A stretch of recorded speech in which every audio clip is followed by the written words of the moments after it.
Up here between Orchard Park Quakers and the St. Francis Red Raiders. So a 2-2 count on Panzarola, and again, we got to take a quick shout out here to Tom Prince, as I like to call him, Mr. Baseball of Western New York, for putting this event together. Great cause supporting ALS as a strikeout to Panzarola, and great pitching so far by Robert Leach as he gets his first K of this afternoon. Yeah, Robert Leach looking really strong so far. He comes in with a 3.5 ERA, 3-1 on the season, so by far and away getting the job done with the wins. And that pitch goes right over to the second baseman, and he will ground out. Top of the first, all set here in Niagara Falls. Orchard Park coming to bat.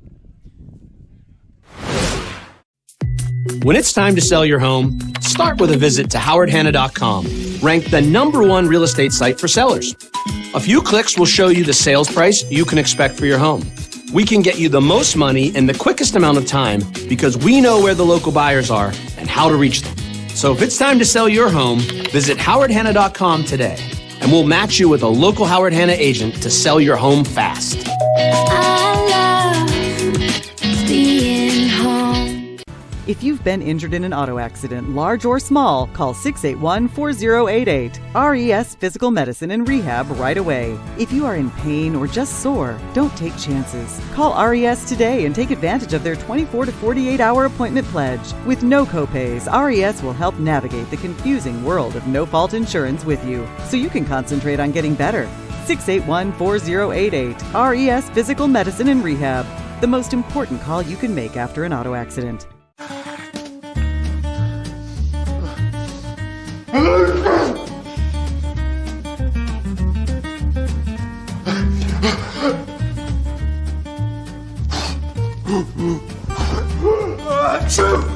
Avoiding care can lead to worse problems. Don't delay care. We're here for you. Western New York Immediate Care provides quick, quality care for non-emergent injuries and illnesses. Go to WNYImmediatecare.com for more information. No score as we go to the bottom of the first inning. And Mr. Hill, who's on the hill to start the pitching for St. Mary's. And Dan, I believe this is his first start of the season. I do not see any data for mound activity thus far in the 2022 campaign. But St. Francis coming off a trip to Florida where they fared 2-4 overall. Coach mentioned it was a humbling experience and one that should serve his team well as they get into the Monsignor Martin schedule here coming up in the next week.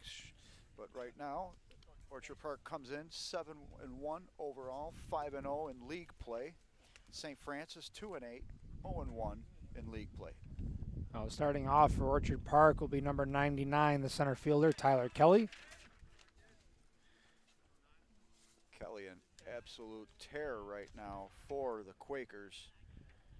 Batting .429, 8 runs, 5 RBIs, and 4 doubles on this early season, wearing Wayne Gretzky's number, 99. You wear the number 99, Dan, you better live up to the billing, and so far that's the case. I was just going to say that every player that you see nowadays has that one number that you idolize with a certain player of any sport, really, for that matter. And just like the number 2, you probably would associate with Derek Jeter. What was Eichel, number 9? Who? Well, Eichel, he went from 15. No, I know, I'm just saying who. But I'm saying you're not going to see too many of those numbers around here. No. And if they do, they're going to cross it out and put someone else's name on it. That's it. I do sports memorabilia, and you can't give those jerseys away these days.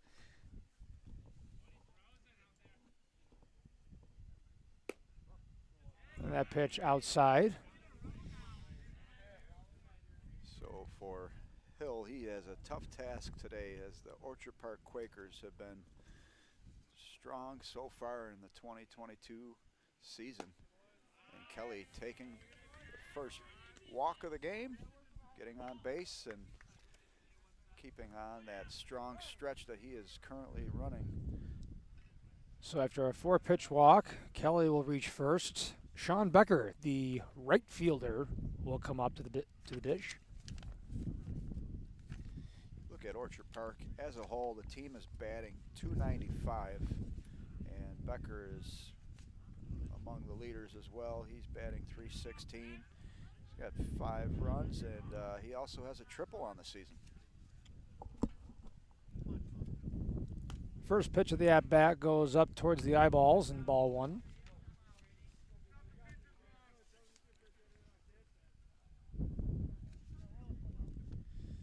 We'll see if this wind plays a factor here at all in this afternoon's contest. And he clips the inside corner. Yeah, for the most part, though, the wind has not been too much of a factor, but you never know, that could pick up in a hurry. You know, it's kind of an unfortunate way that this parking lot is set up with the varsity games being over here and on field 1. The parking lot's right in the middle, and I unfortunately had the duty of parking next to a car that had its back windshield smashed in from a foul ball from the other diamond. So I got in my truck, and I moved that thing away from anywhere it could possibly get hit. Well, Mark Johnson and I were on the call for that game where that car was hit, and you know, our sponsors are Paul Wolf Insurance Agency, Casella Insurance, so if that car does need coverage, you know where to call. And we're not getting paid to do that at all. I'm not kidding you, folks. There's literally a smashed windshield in the parking lot right now.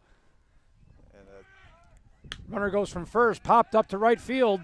Right fielder trying to track it. He gets it. Are they going to get 2? The throw to first, way high. And the runner gets a lucky bounce on that one, and he will reach back to first base. You mentioned that parking lot, not to get caught on a tangent, but very strategic where you park as you're butted between 2 diamonds. And I was wondering why there were some empty spots in certain areas and other parts where people were parking on the grass, and quickly I realized safer areas than others in that parking lot here at Niagara Falls. But other than that, what a beautiful complex of fields and brand new facilities here. Niagara Falls, of course, winning their game earlier today against Nichols, and off to a great season so far are the Wolverines. Ben Casella will step in, the catcher for this Quakers team. That pitch down low and inside. Ben also playing football for the Quakers, one of the better prospects in Western New York, with a big arm.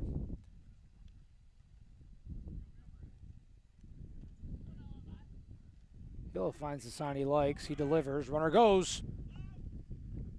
And he's in there safely. What a cannon, though, by the catcher for St. Francis. Yeah, really nice throw there. You could see the wheels on Tyler Kelly, wasting no time getting to second base. And for Kelly, I believe that may be his 3rd steal of the season. So with a runner in scoring position, nobody out, 1 out, man on second base. Hill takes a look, and he delivers. Just missed outside.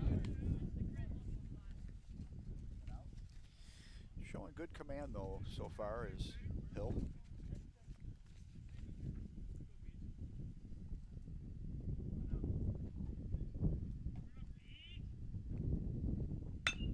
And that ball's going to get hit right over to the second baseman. Funny hop, but he controls it beautifully. Throw over to first, 2 away.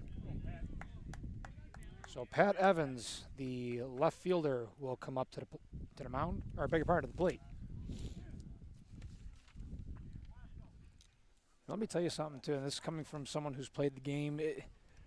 There was a generation in there, Tim, where everybody was a lot smaller than they once were. And, looking at this Orchard Park team, they're huge. Yeah, there's some big kids. West Seneca West was on the field earlier, and they've got some big kids. But you're right. And, I think part of it, too, is these kids are now in full season training, 365 days a year. So it's something where, they specialize in sports. Some of them are multi-sport athletes, but certainly getting their bodies prepared to play at the highest level. And you're right, though, not just is it the height, but the size of these players. And let's not forget, too, you got to give credit to, again, I want to give credit to Tom Prince for all that he's done for the game here. We've had a couple of guys that have actually been drafted to Major League Baseball from the Williamsville area. Brothers Joey and Charlie Mack were both drafted into the MLB. Charlie by the Minnesota Twins, and Joe recently by the Miami Marlins organization. So baseball Buffalo's getting its name on the map in the baseball world. Yeah, and Joe Mack, the first rounder since I believe 1978 to come out of Western New York. So, the exposure's been great. We just covered Evan Chafee of Hamburg, who's going to Alabama next year, and that exposure.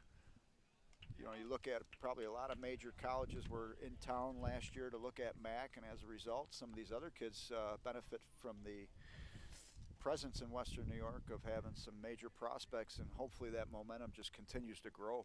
And not to mention, and this is coming from people that have grown up in this town, but we're known for the hockey, we're known for the football, but the Toronto Blue Jays, because of COVID, were actually able to visit as that ball is blasted into the outfield. He's back at the fence. He can't make the play. And that was a shot and a half. And did Looks it go? like the ball might have got stuck under the fence there. I think they're going to call that a ground rule double as a result. Kelly scores. So we have 1-0 on the day. Pat Evans with a RBI double. And that's what you do as a cleanup batter.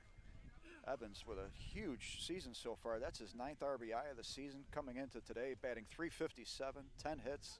Also having a strong season on the mound, 3.82 ERA and 2-0 as a starter.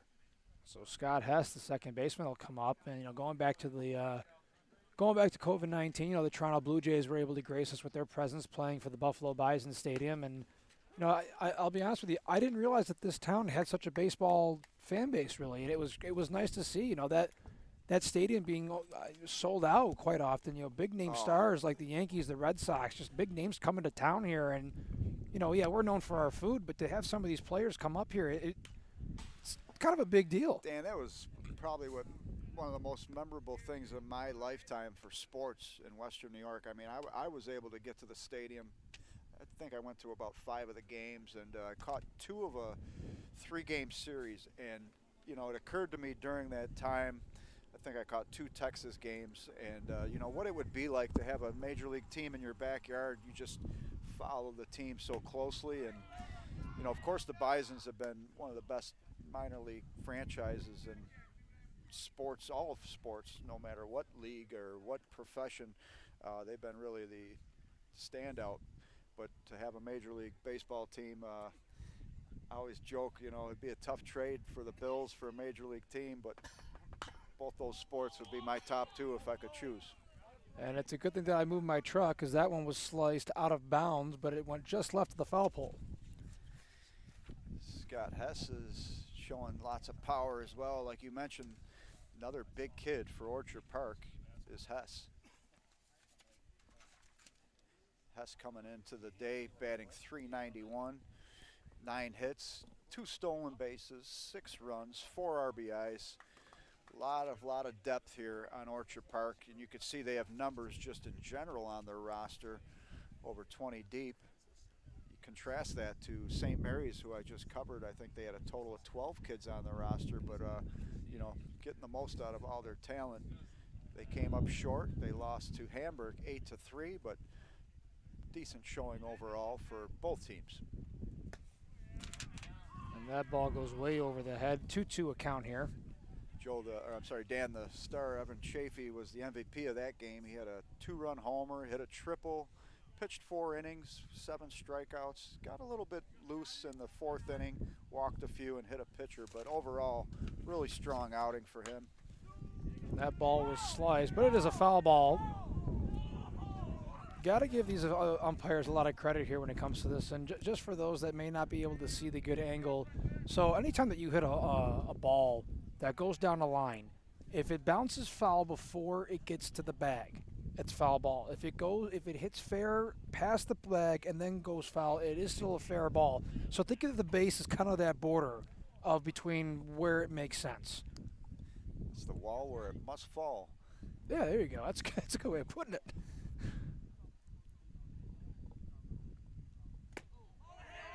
And it looked like it hit him, and it did, so Hess will take first base. Just grazed the back of the jersey, and Hess making a quick maneuver to avoid a lot of contact, and up comes Big Gabe D'Angelo, the designated hitter. Dan, you're not kidding, the size of this Quaker team. Yeah. Quaker strong. They're eating their Quaker oats, no doubt. Yeah, that's the one thing I missed was the corny jokes, that's for sure. And that first pitch goes upstairs, a little sweet chin music.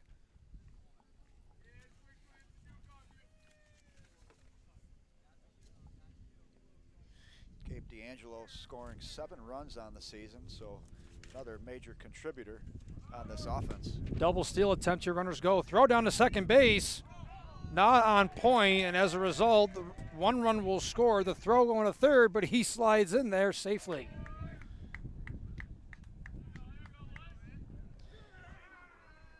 So Pat Evans scores, as well as Scott Hess now at third. Both, as you mentioned, getting a double steal and some aggressive base running, paying dividends as the Quakers are now up 2-0. Now we know why they're 5-0 in conference play and 7-0 overall, or was it 7-1? 7-1 overall. Their lone loss was to St. Joe's, who actually I had the pleasure of calling right after this, as that ball is sliced foul.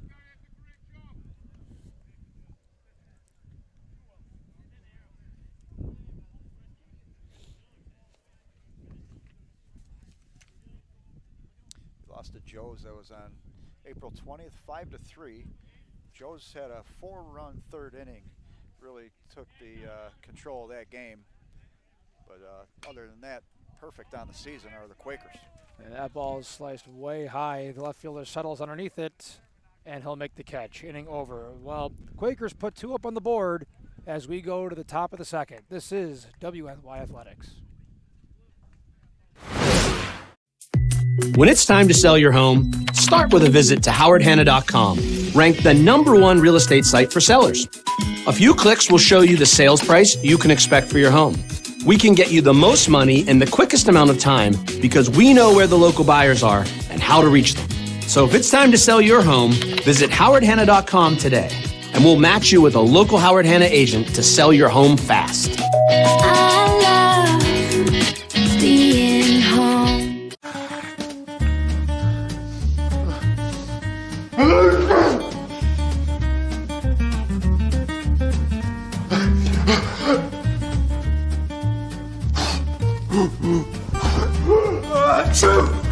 Avoiding care can lead to worse problems. Don't delay care. We're here for you. Western New York Immediate Care provides quick, quality care for non-emergent injuries and illnesses. Go to WNYImmediatecare.com for more information.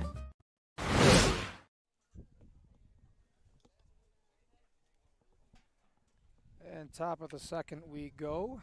2-0 Orchard Park Quakers. Robert Leach back on the hill. Robert Leach with a perfect 1-2-3 inning in that first, off to a dynamite start. And you can really hear that wind going, and as our producer Francis just told us that the wind might be a reason why we have more than one smashed windshield, is that first pitch low and outside for ball 1. Yeah, apparently the wind changed directions from the start of the day. And this is actually Braden Hill, who hits a soft roller over to third base, the shot, and he gets him by a step. So Braden Hill grounding out. You got to give the third baseman a little bit of credit, though. Instead of rushing the play to try to make something fancy happen, he took a step, took a moment, let the ball come to him, and then just fired an absolute bullet over to first base to get the first out. Coming up, Hunter Nowak, the catcher. First pitch down for ball 1.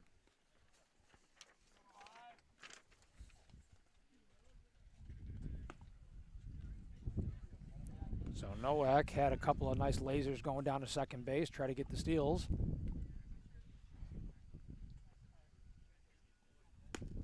Yeah, you kind of forget sometimes the way that the catchers are. You know, the catchers are arguably the most important position in all of baseball. I mean, they're involved in every play, from calling the pitches to trying to set up the infield to a shift as Nowak works a walk.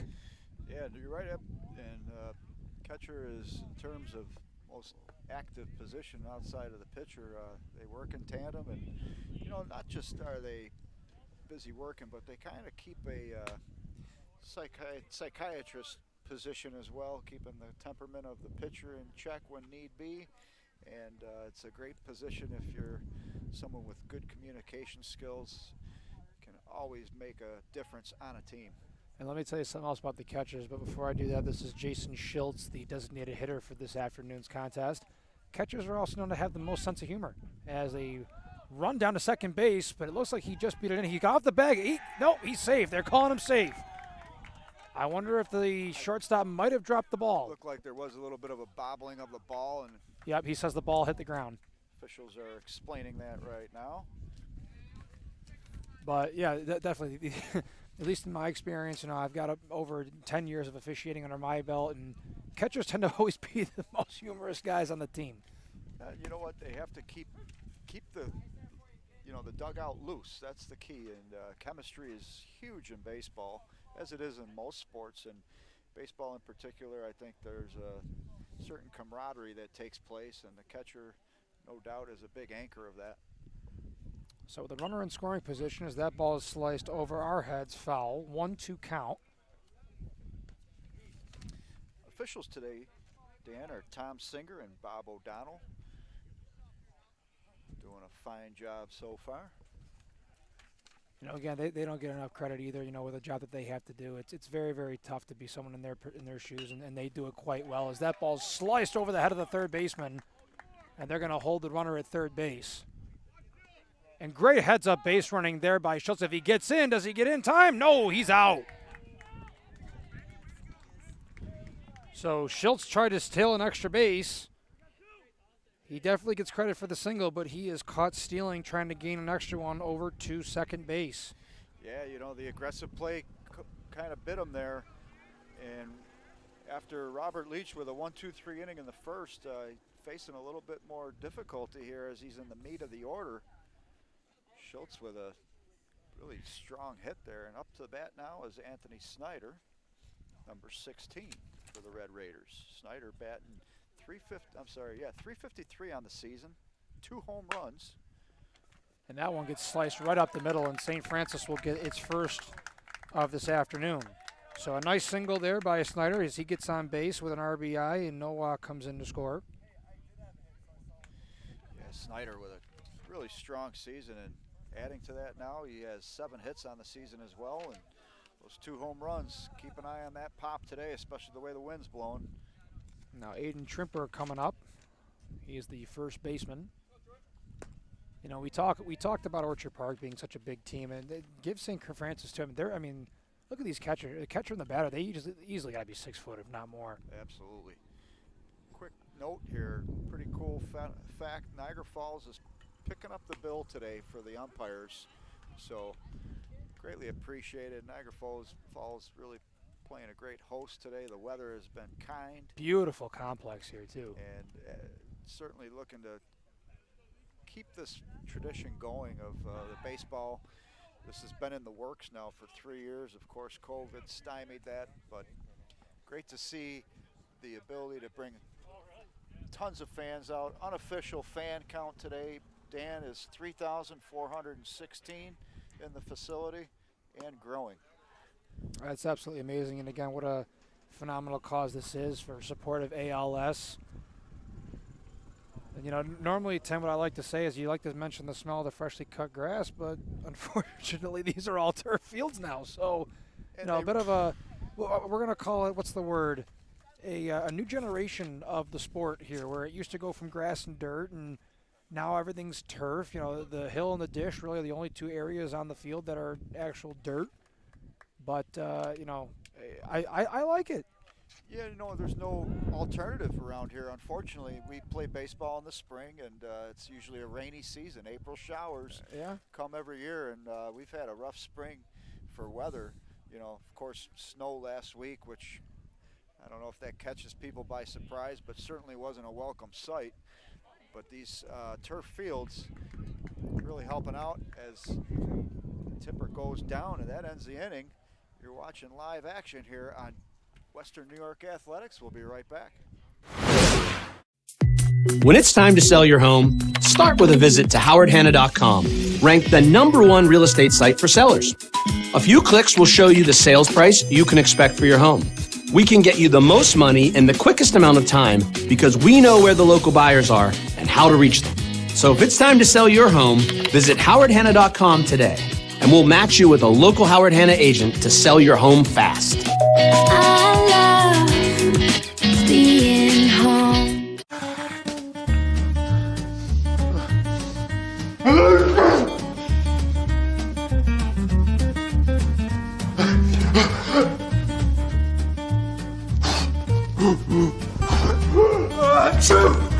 Avoiding care can lead to worse problems. Don't delay care. We're here for you. Western New York Immediate Care provides quick, quality care for non-emergent injuries and illnesses. Go to WNYImmediatecare.com for more information.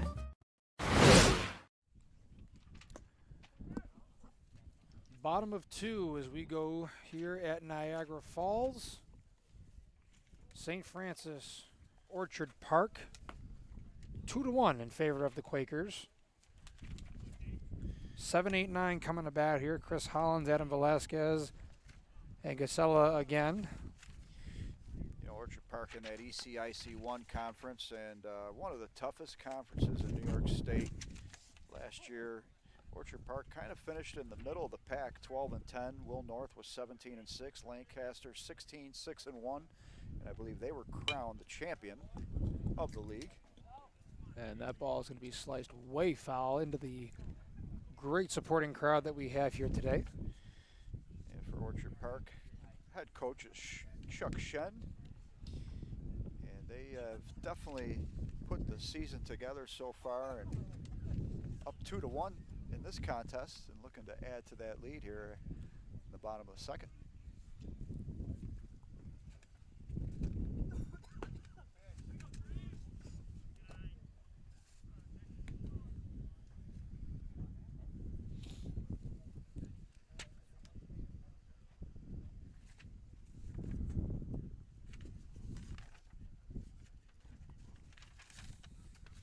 That pitch swung on and missed. Strike 2. 1-2 the count.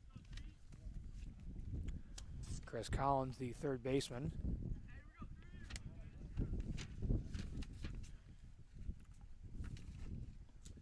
Hill delivers, and he went up high, and he swung on and missed for the first out. So Chase Hollins with the first strikeout for the Quakers. Braden Hill looking good so far. So this is Adam Velasquez who will come in. Velasquez, the first baseman.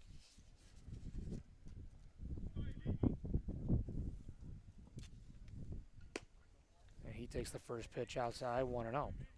It's kind of interesting. Usually you see a first baseman as one of the bigger players on a team. We know the Quakers are a lot of big kids, and Velasquez not one of the bigger kids on the team, but playing first. That ball is sliced way foul over the stands.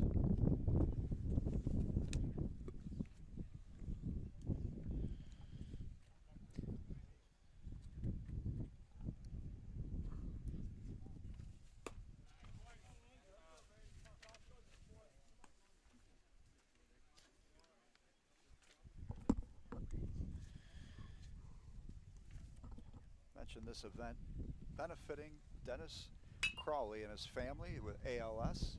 And that shot's going to go find himself in the stand. That's a bouncer. Goes up to the fence between right center, beg your pardon, left center. And Velasquez will stop at second base with a stand-up double. Nice job for Velasquez. But a lot of people to thank in terms of putting this event together, starting with Tom Prince, Frank Wolf, Western New York Athletics, Francis Beck helping us out with the production today, BJ Stack, Tim Gardner, Heidi Gunther, and Tom wanted to thank Derek Hill, Jeff Helmbrecht, Paul Nassa, Tim Smith, among many others who, the list goes on. A lot of volunteers, and this event has really come off with great success so far. So this is Roman Gachella, who's up now. Shortstop. Casella batting ninth, so this would be the end of the order.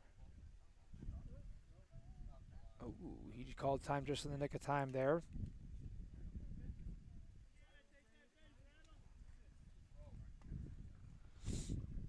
conversation there between the umpire and pitcher.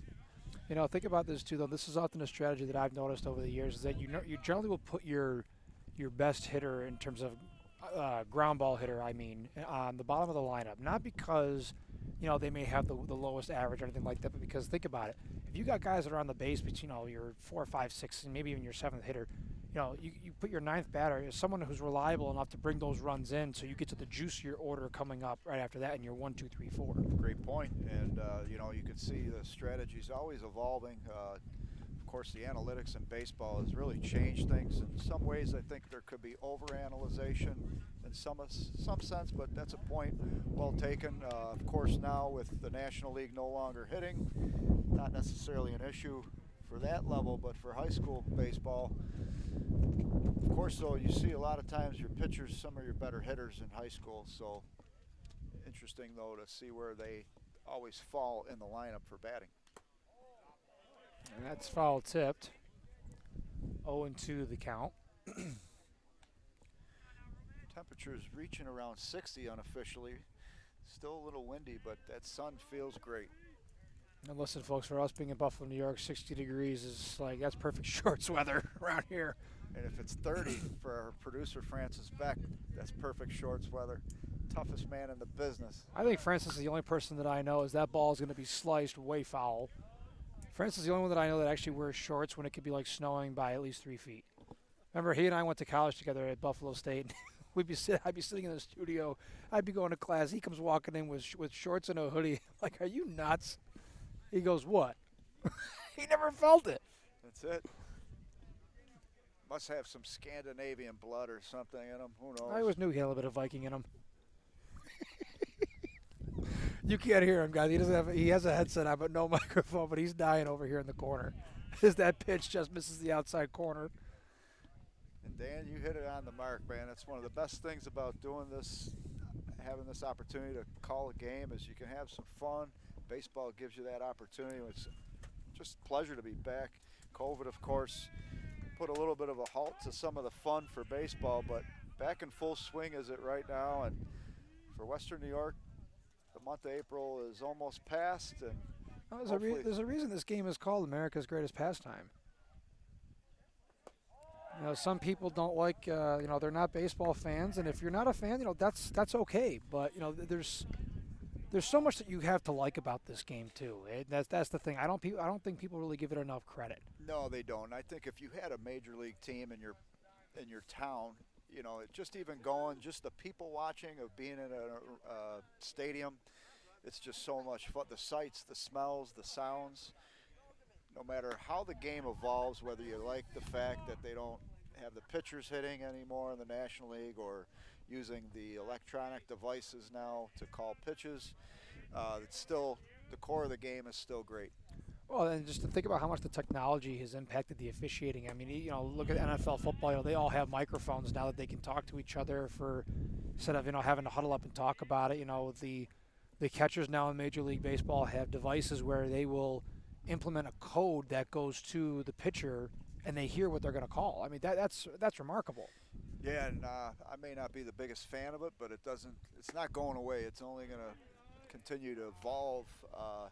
And we know this year some of the teams have been slow to adapt the electronics into the pitching, and with the devices in hats now for the outfielder and certain fielders, along with the pitcher, but it's definitely going to continue to evolve. I hope we don't see the day, though, where we have the electronic strike zone.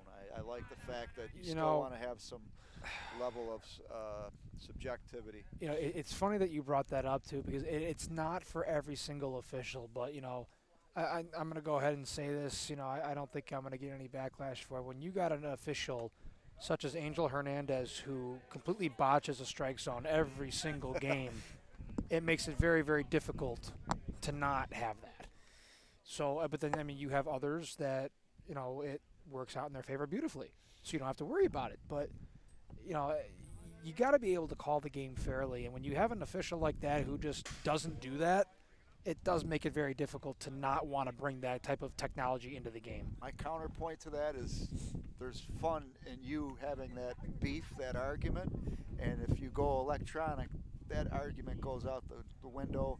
There's some fun in controversy, and controversy does sell, like it or not. Again, America's pastime. If you take that away, you're taking a huge part out of the game for how it used to be. If that's the case, then you might as well just have a manager that sits in a lazy boy in a dugout and reads out and just tells you who's playing where and when to put somebody in. Yeah, and we called the game the last game we called. The strike zone was a little bigger. I didn't have a problem with it. It was for the most part consistent. So every ump is a little different, and they're definitely going to get criticized. And a shot out to center field, trying to trace it, and it takes a hop. He stops at 1 and an RBI single for Tyler Kelly. Kelly putting some big bat on the, I was going to say wood, but that's aluminum right there. Some guys use the wood, most use the aluminum, and huge hit right there for Tyler Kelly to center field. Getting an RBI and adding to the lead. Now 3-1, Orchard Park. And there's 2 outs for Sam Becker, who's coming to the dish. Becker flew out to right field his first at-bat. Checks the runner over at first base, gets back safely. That wind is coming and going. It's occasionally gusting, but for the most part it's been fairly steady. But right now, some serious gusts, and that's to the back of Becker. So if he can connect on this, that wind is certainly going to help that ball fly. And it's 310 feet from home plate to the foul pole in right and left field. And it looks like it's about 350 to straightaway center. Runner goes inside. Don't know if he dusted him or not, but the call is safe. You got to give credit to the second baseman. He tried to milk that so well, but he got in there. The umpire saw a different angle. But again, that's the fun of it, though, when you try to get away. Sometimes it works, sometimes it doesn't. It was a decent throw, but stolen base nonetheless. So Tyler Kelly, second stolen base of the day for Kelly. And that pitch makes it towards the bottom of the strike zone, but inside corner, strike 1. Kelly batting leadoff, and that's why he's got the ability to be aggressive, and he was able to get the first run for the Quakers. That ball's fouled way behind the backstop.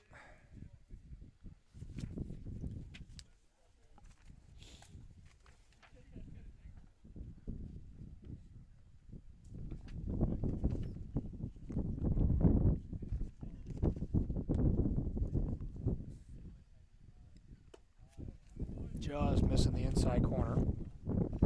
So a full count here now. So far in the season for Orchard Park, they've scored 50 runs and they've given up 32 runs. They're on a 3-game win streak coming into today.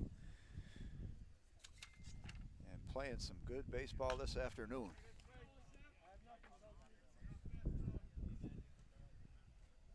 And it looks like we're waiting on some baseballs here as no one decided to go out and get any of the balls that went behind. We do have a few that are behind us, but I don't know if they're allowed to use those.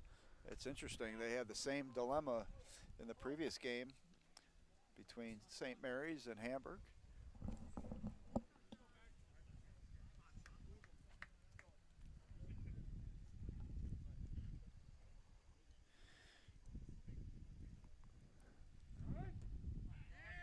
And Becker didn't feel comfortable inside the paint, so he calls time.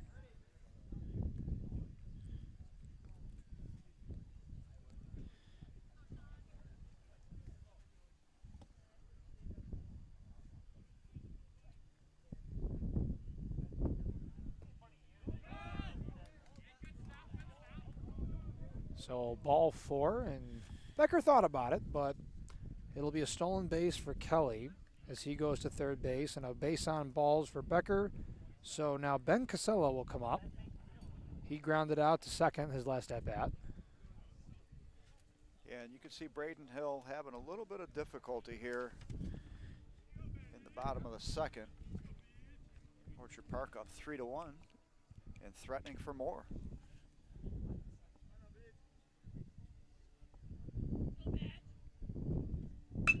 And a laser over to center field. Shortstop can't make the play. That's going to be an RBI. And Becker's hustling down to third, and he's going to get there. So an RBI single for Ben Casella as he reaches first base, and smart base running by Becker as he ends up on third. So Casella now 1 for 2. The quarterback for Orchard Park on the radar in both sports, baseball and football, playing standout. It looks like Mr. Hill is going to have a visit from his coach. And up is Pat Evans, who had a double with an RBI in the first inning, also with a steal. So this is getting to the point where definitely has to keep the scoring at bay right now. Orchard Park looking like they can go on a serious run here, and the bats are starting to heat up.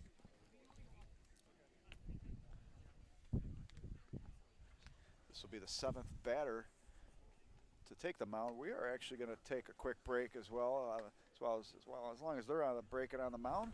We'll be right back. You're watching live action, Western New York Athletics. We'll be right back.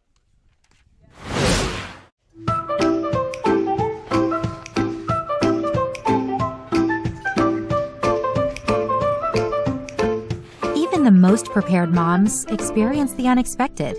When you do, we're here for you. When you're ready to buy a home, start your search at howardhanna.com. You'll be the first to see new listings, find similar properties, and connect with a local Howard Hanna agent.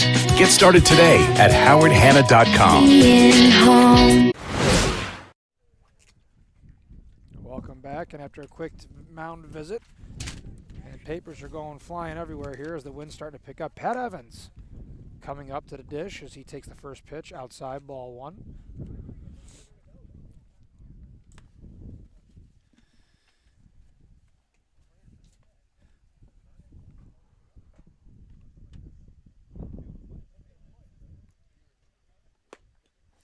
Good cut by Evans, but he just missed. That's a good-looking pitch there by Braden Hill.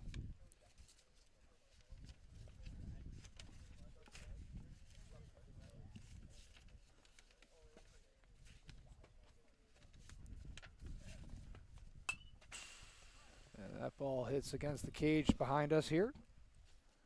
Dan, the ECIC standings right now, we'll go through that as the game goes on, but Orchard Park up top right now at 7-1, 7-1 rather, 5-0 in league play. Williamsville North, another strong season for them, 7-3, 6-1 overall. Lancaster 4-1, Hamburg 4-3, make it 5-3 after today, 2-3 in league play. Clarence 2-6, 2-4 in league play. West Seneca West 0-6, and Frontier 0-4 in league play. But you could tell with those teams, that's a powerhouse league. That ball's popped up. Nobody knows where this ball is. The sunshine kind of blinded him. That's going to drop in between short and third. Nobody's covering third base. So Ben Casella was able to get himself on his high horse all the way from first base. He got himself to third.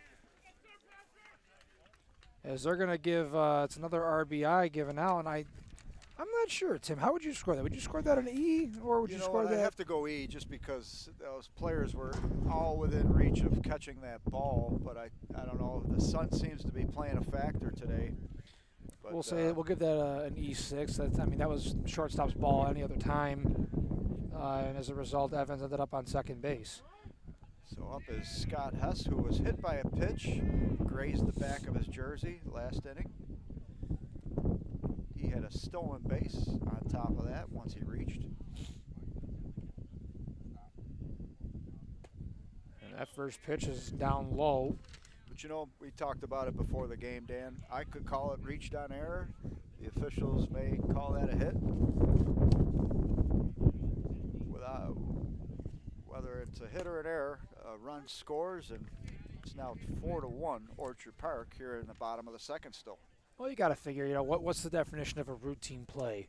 And that's the thing. I mean, for me, in my years in this game, that's a routine pop-up. Just nobody saw where it went. Again, the sun's starting to become a bit of a factor here, as that's another strike called in there. It's a 1-2 count on Hess.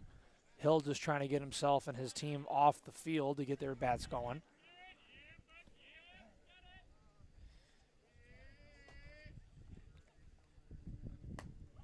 And that ball way high, 2-2.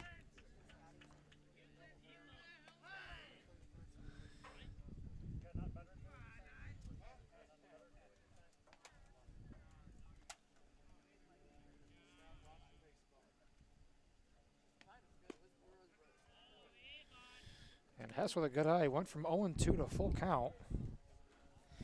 And Hill's really being stretched out with the pitch count. I'm not sure if we got a total on the pitch count, but certainly getting up there. See, what I always do is get whatever number you have and then add 10 more. Just for foul balls and other stuff that's happened. But like you mentioned, Hess really stretching out this at-bat.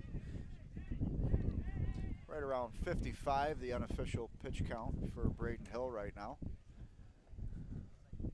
And of course, the pitch count grows as the season goes on for high school in New York State. And he works a walk. So the bases are juiced now for Gabe D'Angelo. D'Angelo, the big designated hitter, flied out to left field, his first at-bat. And this will be the second visit. So Hill's afternoon is done. And we're going to go to a quick break. When it's time to sell your home, start with a visit to howardhanna.com, ranked the #1 real estate site for sellers. A few clicks will show you the sales price you can expect for your home. We can get you the most money in the quickest amount of time because we know where the local buyers are and how to reach them. So if it's time to sell your home, visit howardhanna.com today, and we'll match you with a local Howard Hanna agent to sell your home fast. I love being home.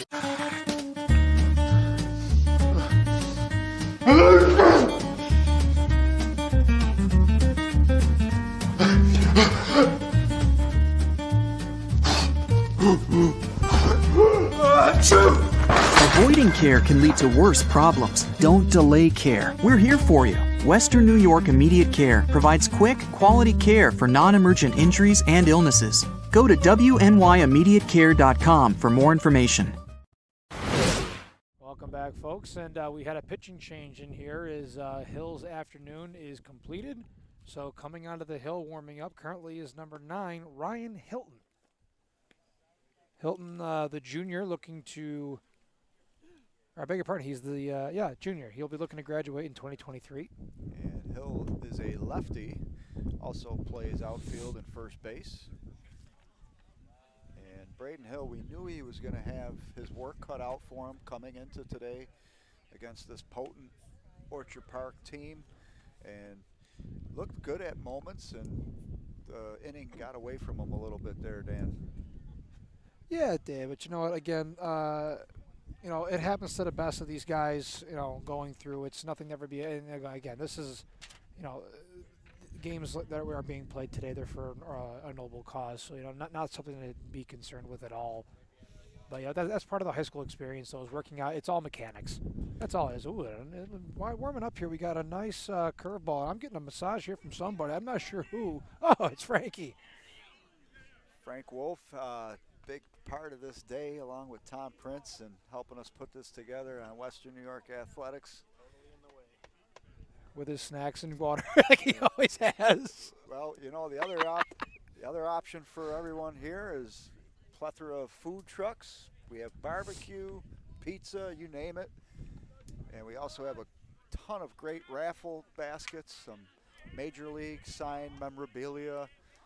We got items for the missus and the mister and the kids, skateboards. I put some tickets in for a skateboard, Dan. I figure it's never too late for me to I was going to say, you trying something new, are you? get back on the skateboard, man. You never know. Back in the day, Tony Hawk was my man.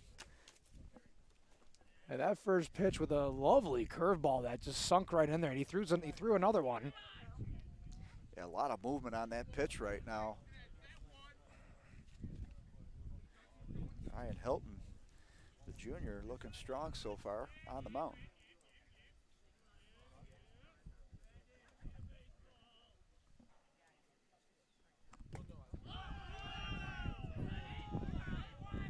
And you know what? At a day like this, why not try throwing a curveball? Get that spin on that ball, get a little motion with it.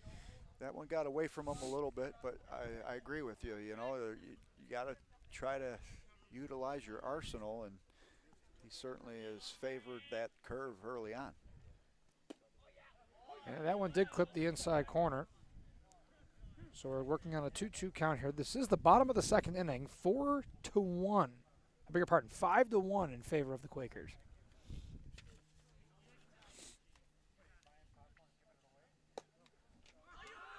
And again, another off-speed pitch. And we're worked to a full count. 2 outs, bases juiced. And this is the 9th batter up in this inning, so. Yeah, we've gone around. As our producer said, time's a-wasting. All runners go. That is a drop third strike. They're going to make the play to first, and that'll do it. So he did make it all the way around, but the damage was done. 5-1 in favor of the Quakers, and we're going to the top of the third inning here on Western New York Athletics. When it's time to sell your home, start with a visit to howardhanna.com, ranked the #1 real estate site for sellers. A few clicks will show you the sales price you can expect for your home. We can get you the most money in the quickest amount of time because we know where the local buyers are and how to reach them. So if it's time to sell your home, visit howardhanna.com today, and we'll match you with a local Howard Hanna agent to sell your home fast. I love being home. If you've been injured in an auto accident, large or small, call 681-4088. RES Physical Medicine and Rehab right away. If you are in pain or just sore, don't take chances. Call RES today and take advantage of their 24 to 48-hour appointment pledge. With no copays, RES will help navigate the confusing world of no-fault insurance with you, so you can concentrate on getting better. 681-4088. RES Physical Medicine and Rehab. The most important call you can make after an auto accident.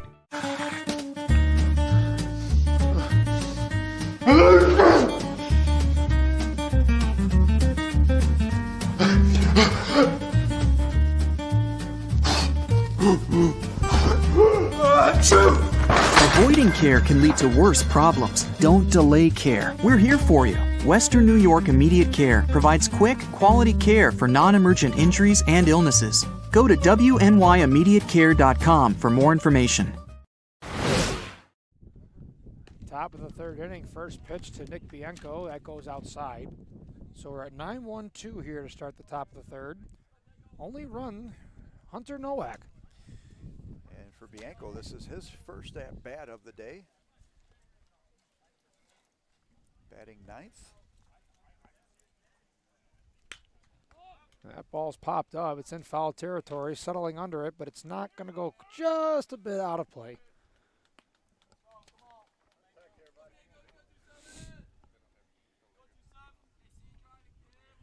Nick Bianco may be batting 9th, but he has 5 steals on the season.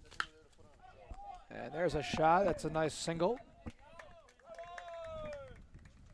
And that's a great way for St. Francis to start off this inning.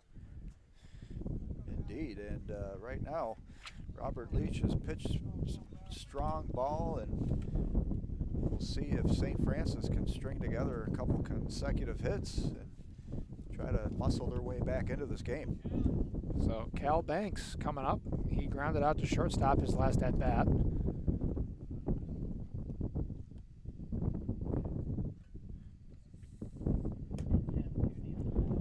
Dan, you can hear that wind picking up now, and it'll be interesting to see. You have the 6:30 game, I believe, also, and I do. We'll see how the winds affect that as the night goes on, or the afternoon, I should say. That's St. Joe's against Williamsville East, my alma mater.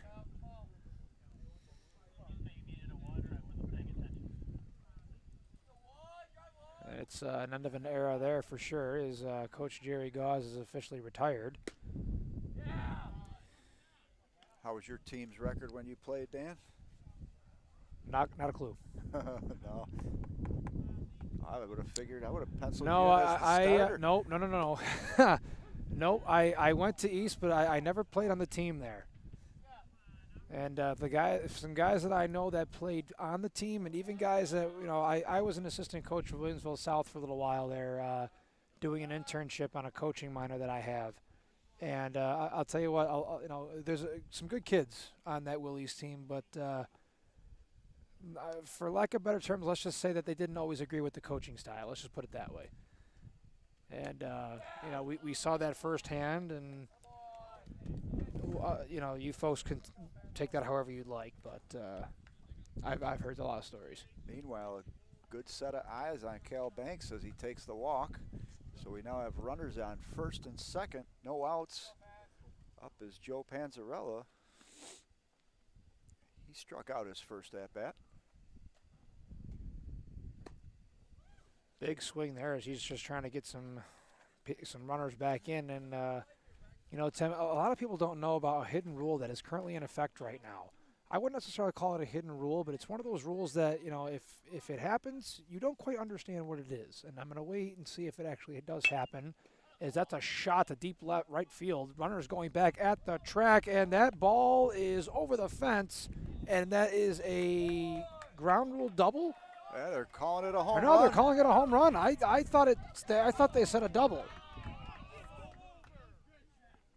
And it looks like there's some debate on it right now. I think we're going to hold our horses in terms of seeing whether to call this a double or a home run. But the official call, the finger went into the circle, and that's the motion of the home run. And it stands, a 2-run homer for Joe Panzarella.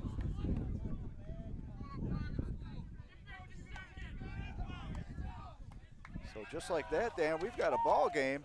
It's now 5-3. Or excuse me, 3-run. 3-run homer. Make it 5-4. Well, I'm not as fast as some of these guys here, but I mean, clearly, you know, there's a lot of discrepancy here between the Orchard Park fans here and the St. Francis fans. Again, that's the second time I've said that. I apologize. St. Joe, St. Francis, St. Mary's, you know, it's a lot to keep up on here. But nevertheless, we're down to a one-score game here, 5-4 Quakers. As that pitch goes high, and a swing and a miss. And this is Gavin Roskwitalski, who grounded out to second his first at-bat. So Robert Leach facing his little bit of adversity now. And, you know, that's the thing too, and I really do hope that, you know, the parents and fan bases here really do understand this, is that there's two officials. Okay, there's guys that are on, you know, in the middle of the base path. When you have that situation, there's no possible way that the home plate umpire can make that call from the position that he's in. Again, I'm speaking from experience here, okay? Again, over 10 years I've done this. There's no way you could possibly make that call.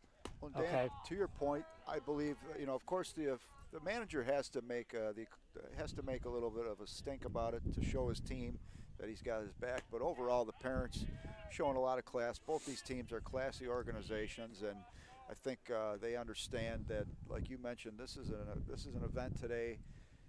It's not going to really matter in terms of overall rankings, but you know, whether you like the call or not, I think the fans can appreciate what these officials are up against, and sure. So now, I mean, handled well. Yeah, we do got a time here. And before we go to break, I just got to mention this one thing here. Is that one thing that you're taught going forward with this is that when a ball goes over the fence, you throw your arms up immediately.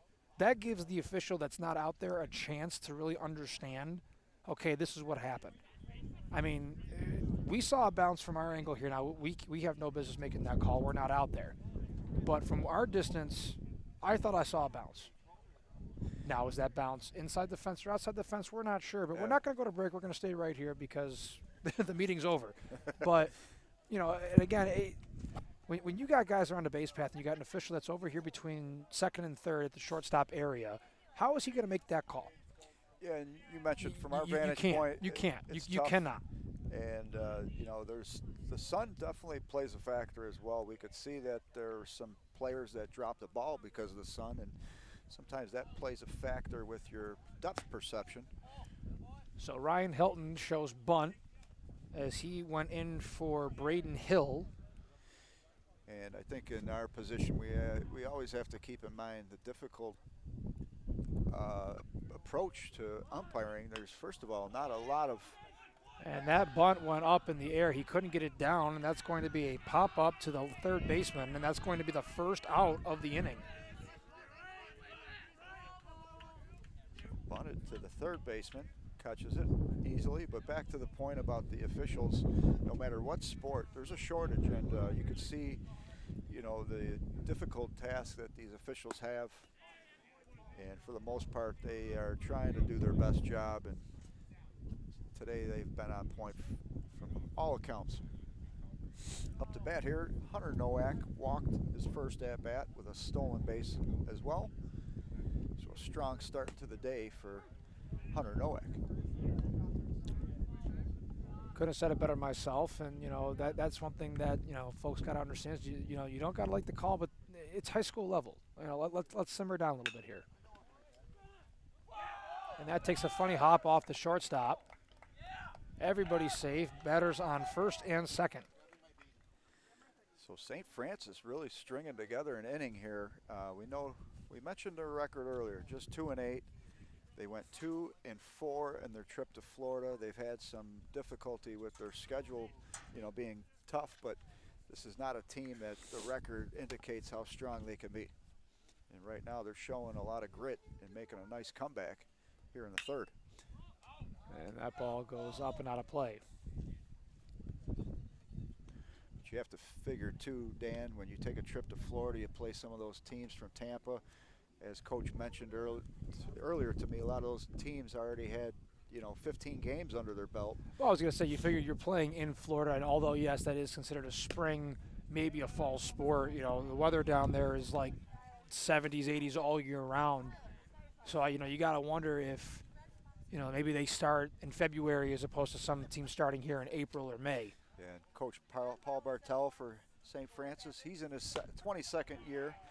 He realizes that, and he understands that that's going to help his team overall, no matter what their record was in Florida. What they gained from that experience, no doubt, is a strong momentum to take into the regular season. As Jason Slitz goes down, swinging, brings up Anthony Snyder. Snyder singled in his first at-bat with a single past the shortstop, also scored an RBI. And that first shot way over the backstop.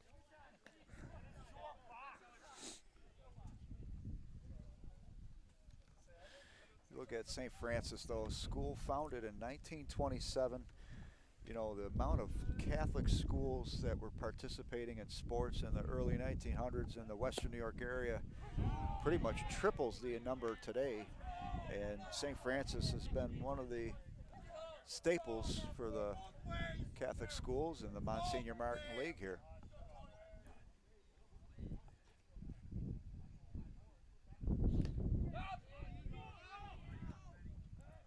And we got a pickle here between short and third, and he will be tagged out.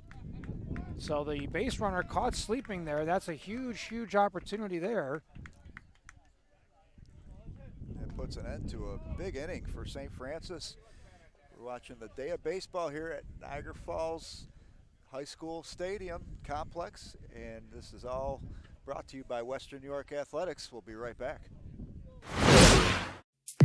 When it's time to sell your home, start with a visit to howardhanna.com, ranked the #1 real estate site for sellers. A few clicks will show you the sales price you can expect for your home. We can get you the most money in the quickest amount of time because we know where the local buyers are and how to reach them. So if it's time to sell your home, visit howardhanna.com today, and we'll match you with a local Howard Hanna agent to sell your home fast. I love being home.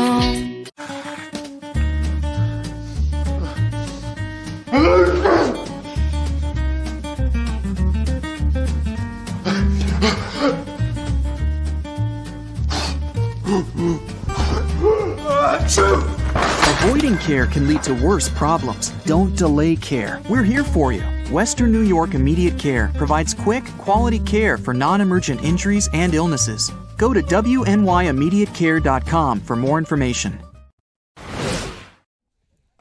Yeah, we are back here. This is going to be the bottom of the third inning. Hilton still on top of the hill. And, well, very interesting top of the third as a 3-run shot by Panzarella makes it a 5-4 game in favor of Orchard Park. But what no one seems to know is if the ball bounced over the fence or beyond the fence. Well, and you know what? I'd say we have to just move past that. We've got a great ball game. There's definitely a little bit of intensity as a result of that, but once again, these are two top teams in Western New York. You know, you mentioned this is a charity event, but you could tell both teams certainly want to win this game. And I love the competitive spirit. Yeah. There's nothing wrong with friendly competition, by all means, not at all. So as you mentioned, Ryan Hilton back on the mound. He faced one batter, that was Gabe D'Angelo, and he struck him out. So Ryan Hilton able to strike him out, and that was a pass ball strike, and they threw Hilton out. I'm sorry, they threw D'Angelo out at first base. So right now they are trying to calm some tempers, and rightfully so. The officials doing a nice job controlling this game, and certainly don't need peanut galleries taking over.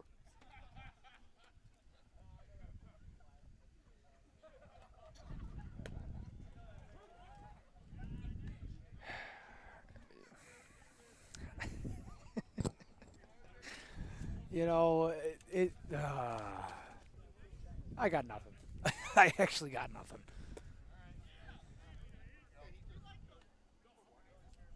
You know, this is the difference between calling a game right next to the backstop and calling a game up in a booth. You hear everything.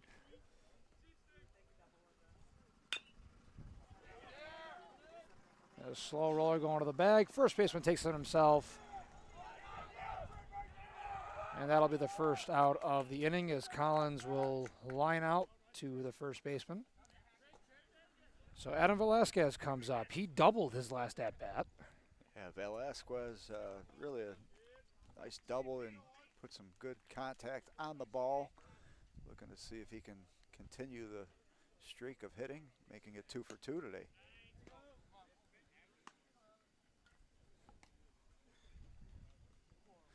A lot of these kids, Dan, going on to play at the next level in Western New York, and you know, reading some of the colleges they're going to. NCCC is a school, you know, in years past, like maybe 20 years ago, you'd say, oh, NCCC, you're going to a junior college locally. It just means you just probably couldn't do much else, but they've become a major powerhouse in baseball. Last year, I believe, last couple years, in the tops in the country. So what a great feeding ground.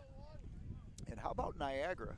Niagara University sent a pitcher to the majors. I believe his name is Matt Bush. I could be off on that, but he's had a couple starts for the Seattle Mariners. So some cool stories around Western New York and the baseball world, and great to see Niagara producing major league talent. So a walk to Vasquez.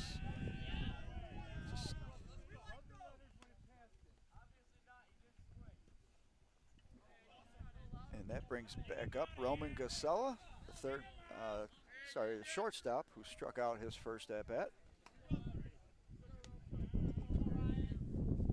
So Velasquez works a walk. Gasella comes up, as you said, went down swinging his last at-bat. First pitch, curveball in there for a called strike.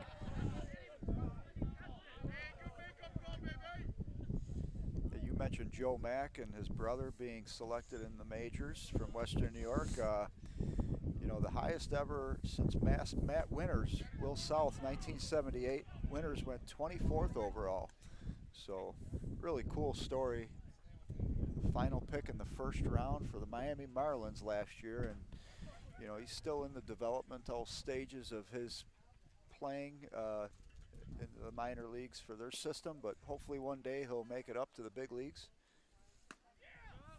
That Miami Marlin team, you know, they've had a interesting history, short history in the majors, but you know, won a couple World Series. They've gutted their team a few times, but that's baseball out there in Miami, so he's in a good organization with a lot of young prospects. Absolutely, and you know, a lot of locations, baseball is becoming a lot bigger that you know you didn't really think that they would have. And you know, a lot of the places, especially out west. I mean, take California for example. California's got how many teams? They got 3, I believe, if I'm not mistaken. No, 4. 2 LAs, Oakland, and San Francisco. San Diego. San Diego, I stand corrected. There's 5.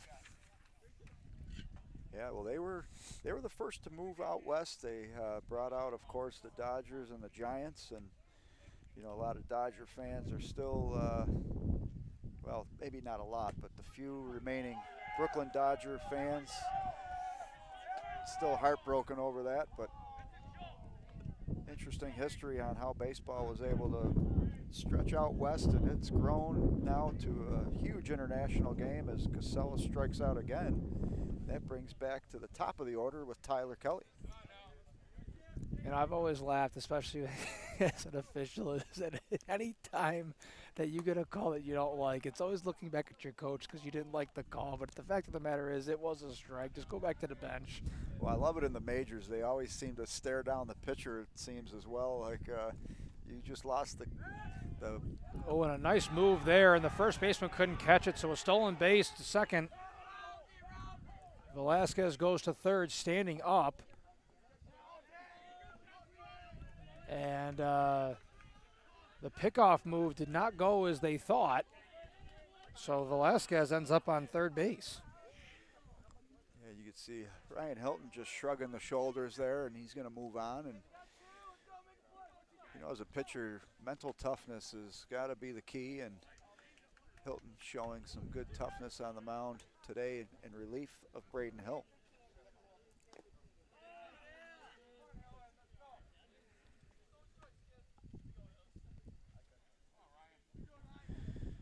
Tyler Kelly, though, has to be one of the best players right now in Western New York. Perfect day at the plate, walked his first at-bat, scored a run, stolen base. Second at-bat, RBI single to center field with another stolen base. So good day so far for Tyler Kelly, the center fielder.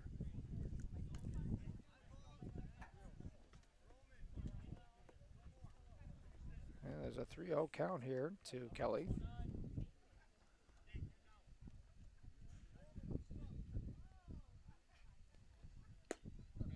That one clips the outside corner. I like the delivery here of Ryan Hilton. He gives a slight leg kick, but keeps a nice rhythm to his pitch. And the ball's fouled right in front of us. You know, a pitch, Dan, that I miss that you just do not see much anymore is the knuckler.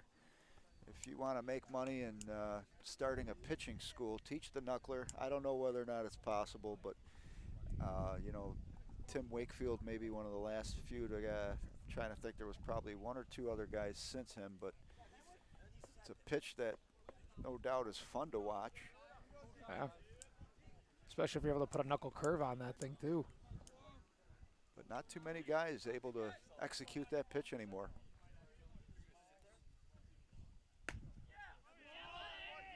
As Kelly will work a walk.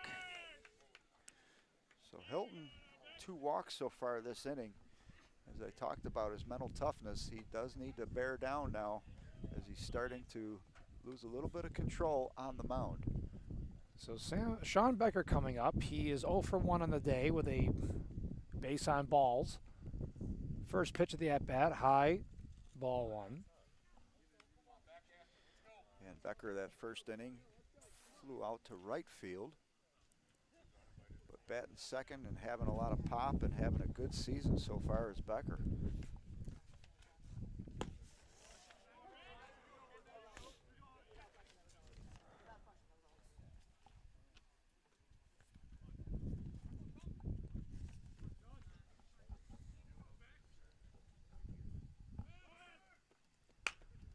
And you got to give these base runners credit, though. They're getting phenomenal jumps, especially for a left-handed pitcher.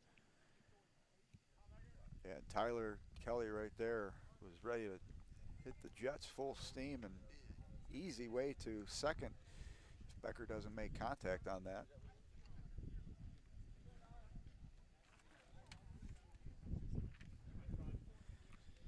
Mentioned Becker earlier, batting .316 on the season.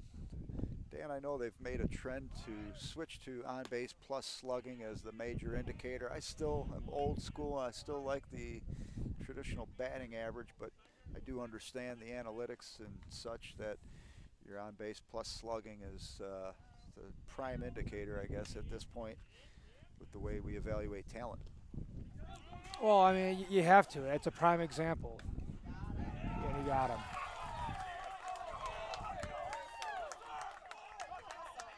So Velasquez tries to go home, but he is caught on the pass ball. So Sean Becker will come up in the next inning. We're going to the top of the fourth here in Niagara Falls. When it's time to sell your home, start with a visit to howardhanna.com, ranked the #1 real estate site for sellers.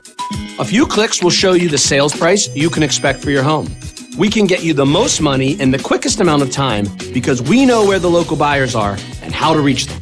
So if it's time to sell your home, visit howardhanna.com today, and we'll match you with a local Howard Hanna agent to sell your home fast. I love being home. If you've been injured in an auto accident, large or small, call 681-4088. RES Physical Medicine and Rehab right away. If you are in pain or just sore, don't take chances. Call RES today and take advantage of their 24 to 48-hour appointment pledge. With no copays, RES will help navigate the confusing world of no-fault insurance with you, so you can concentrate on getting better. 681-4088. RES Physical Medicine and Rehab. The most important call you can make after an auto accident.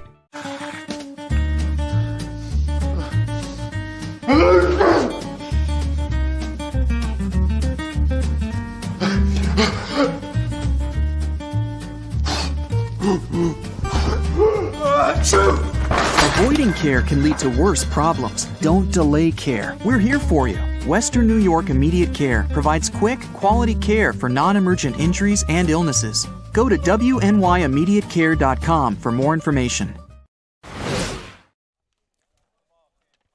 A day at the ballpark, I can't think of anything better. Niagara Falls is the host field. Great complex here in Niagara Falls. Game one for myself here. This is Orchard Park in St. Francis. Orchard Park on a 5-4 lead. 7-8-9 coming up for St. Francis. Anthony Snyder will start it off.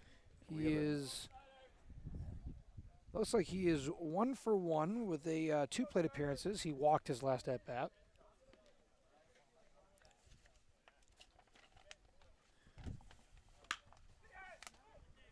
And that's hit to the shortstop, who makes a great play. And that'll be the first out of the inning. New pitcher up here for the Quakers. It's number 28, Liam Pitlack. Pitlack comes into today with a 7 ERA, so looking to drop that number down. And for Robert Leach, decent outing. Of course, some controversy whether there was a home run or not, but as it stands, he had 3 strikeouts, 3 walks, gave up 4 runs.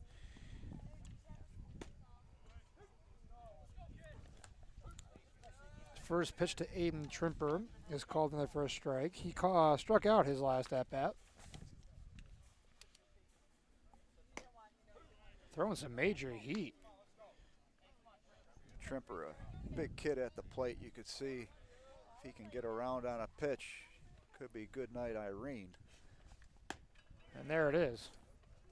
Good afternoon, good morning, and good night. Not in that order. You mentioned, though, Liam Pitlack throwing some nice pitches early, and he's getting that velocity going. So up is Nicholas Bianco singled to left field his first at-bat. And this is the bottom of the order, the last batter in the lineup. And that ball is absolutely demolished towards left field. It is far and gone. And there was some question whether that hit the fence. But I don't think anybody knows what's going on here. I mean, he's going to keep going until they tell him. Well, you know, it looked like the ball did hit the top of the fence, but that could have been a car from this angle. I mean, yeah. I think you have to call that one a home run for sure, but there's going to be a debate and discussion on it, and no question about it. Tom Singer and Bob O'Donnell had their work cut out for them. Well, there's not a lot of argument coming from St. Francis, so they're calling it a ground rule double. There's little to no argument here, so I think they knew it. It looked like that did bounce off the top of the wall. So the score remains 5-4. St. Francis down a run with a man on second. But listen, again, what do you want these officials to do? There's two of them. The base guy can't haul himself out there to make the proper assumption. If somebody'd like to do a better job, they need officials. They need younger officials if you want to come out and try yourself. So a man on second base, and that's even more ironic because it saves the tying run. So with 2 outs, man on second, and top of the order. And actually, check that. We got a new. Yep, this is Gabe D'Angelo coming in. Gabe D'Angelo, mentioned earlier, 7 runs he's scored on the season, the junior.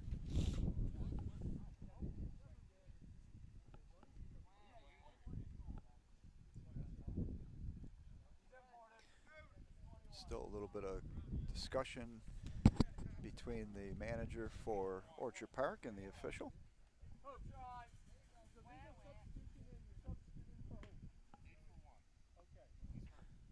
So apparently number 1, Cale Banks, is hurt, so that's why we're seeing the substitution.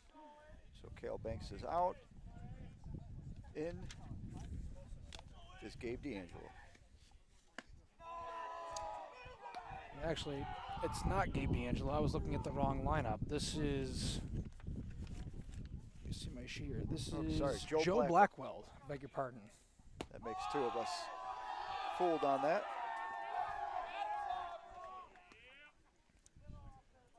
So I'm not sure if Cale Banks will be returning or not, but Blackwell is a pitcher also, plays outfield and infield, but as a pitcher he's got a 4.94 ERA, 0-1, but right now trying to tie things up in what's been a good contest so far, Dan. Big swing.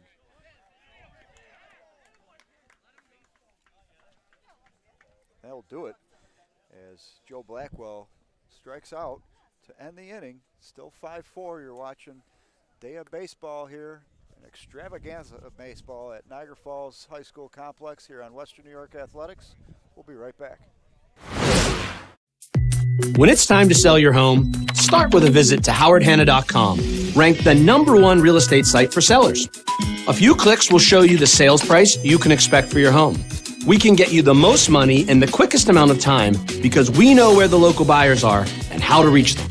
So if it's time to sell your home, visit howardhanna.com today, and we'll match you with a local Howard Hanna agent to sell your home fast. I love being home.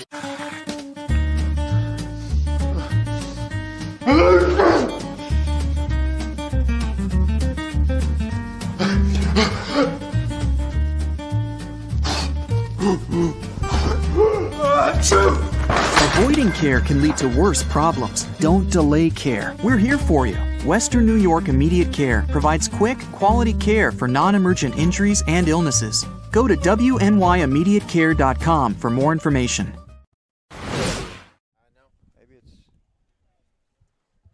Well, folks, we're back here, top of the 4th inning here. 5-4, Orchard Park leads, and again, it is pandemonium here at the ballpark. 2 home runs, although one was called a ground rule double, and we're not quite sure, Tim, which one was which. No, it's, you know what, it's still just a competitive, entertaining game, and the fans, I'm sure, can appreciate that. But both teams certainly want to win, and both fan bases definitely into this game.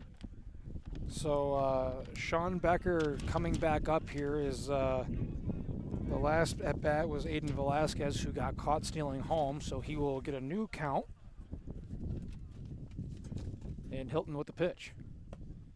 He tried to get that inside corner, just missed, ball 1. Ryan Hilton doing a nice job so far in relief of Braden Hill.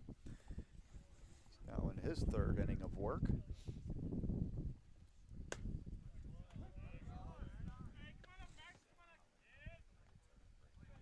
check that. It's his second and I guess a third inning of work.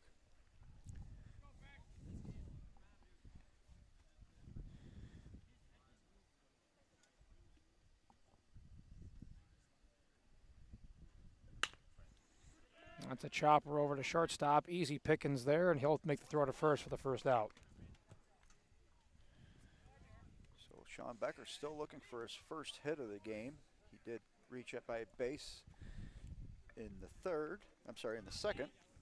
Put in is Ben Gasella. Gasella, nice day at the plate so far. He did ground out to second his first at-bat. RBI single to center in his last at-bat.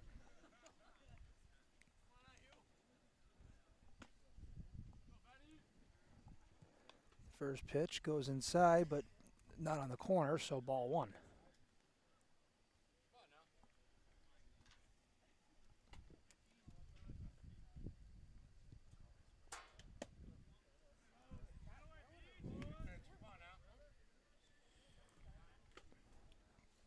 Ryan Hilton working the low portion of the plate.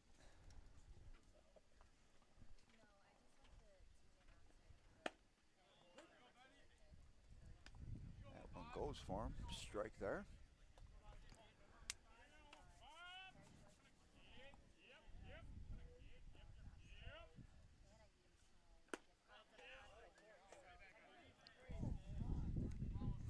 So, you know, it's always funny, Tim. One thing that I did when I was an official is that I'd always tell the coaches and whoever the captains were at the time was, you know, the strike zone for me was always the shoulders to the knees, blacks to the plate. But I made the strike zone just a little bit on the bigger side. I usually would go white to the chalk sometimes, just because some of the way that these kids that line up in the batter's box, they're so close to hugging the plate that if they actually swung, they'd hit the ball. Well, I think it's so I'm trying to make the kids hit the ball more. It's all it is. I think it's for the betterment of the game myself as a wider strike zone at this level in particular, or at the youth level, to keep the game going. And that's a grounder going right to the first baseman, easy pickings, and that'll be 2 away. So a really nice job there by Ryan Hilton, stymieing Ben Gasella, who's batting third in the lineup, and now comes up is Pat Evans, who reached on error his last at bat. But I like what I'm seeing right now from Ryan Hilton.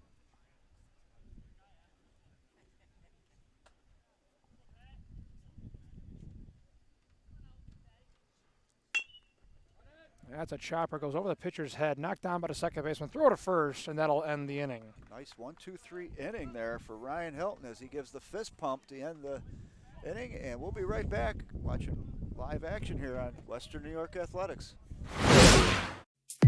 When it's time to sell your home, start with a visit to howardhanna.com, ranked the #1 real estate site for sellers. A few clicks will show you the sales price you can expect for your home. We can get you the most money in the quickest amount of time because we know where the local buyers are and how to reach them. So if it's time to sell your home, visit howardhanna.com today, and we'll match you with a local Howard Hanna agent to sell your home fast.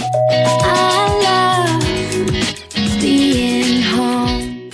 If you've been injured in an auto accident, large or small, call 681-4088. RES Physical Medicine and Rehab right away. If you are in pain or just sore, don't take chances. Call RES today and take advantage of their 24 to 48-hour appointment pledge. With no copays, RES will help navigate the confusing world of no-fault insurance with you, so you can concentrate on getting better. 681-4088. RES Physical Medicine and Rehab. The most important call you can make after an auto accident.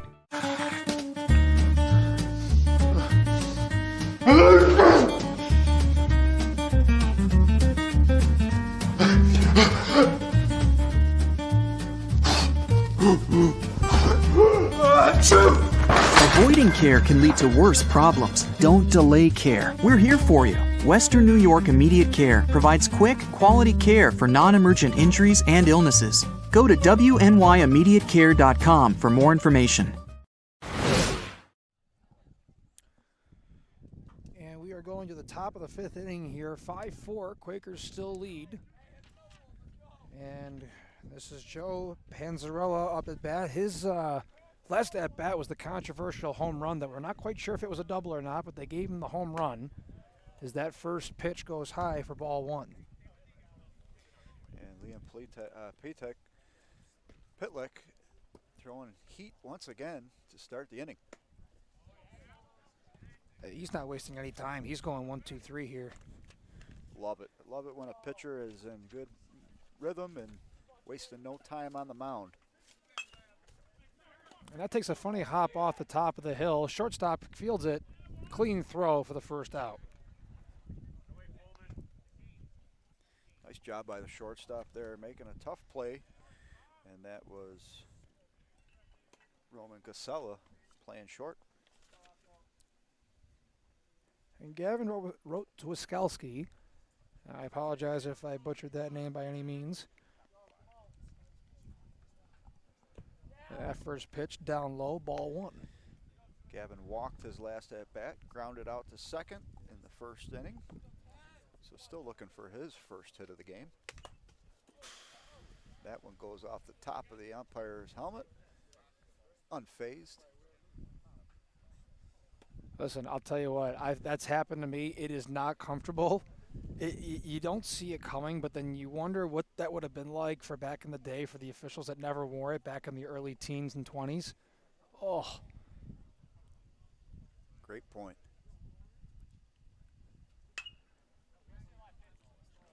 I mean, I give them even more credit now because they put more padding in the masks.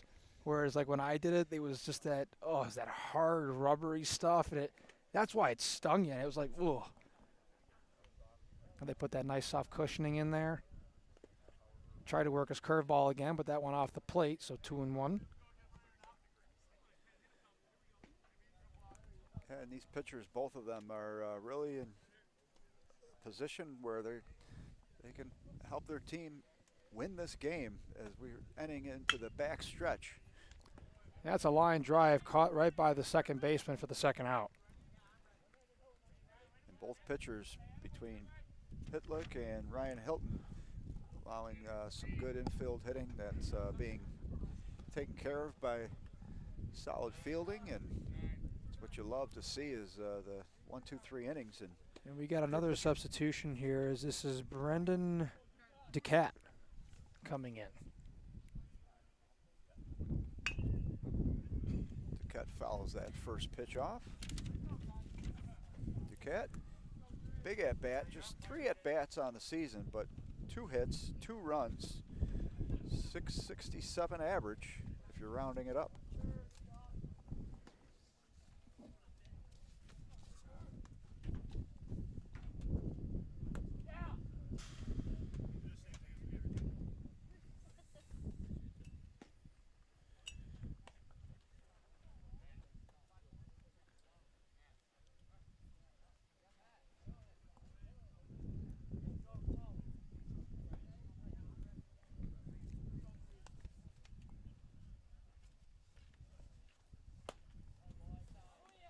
That pitch, a little high.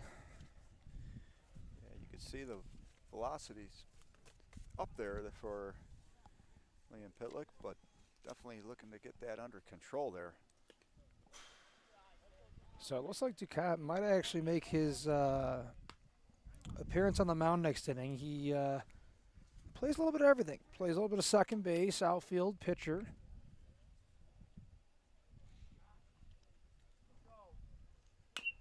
That one's popped up. Pitcher calls for it, and he makes the catch.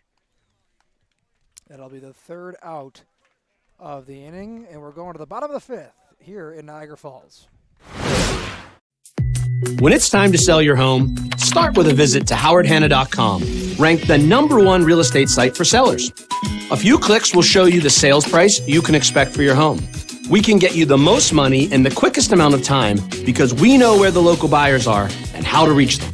So if it's time to sell your home, visit howardhanna.com today, and we'll match you with a local Howard Hanna agent to sell your home fast. I love being home.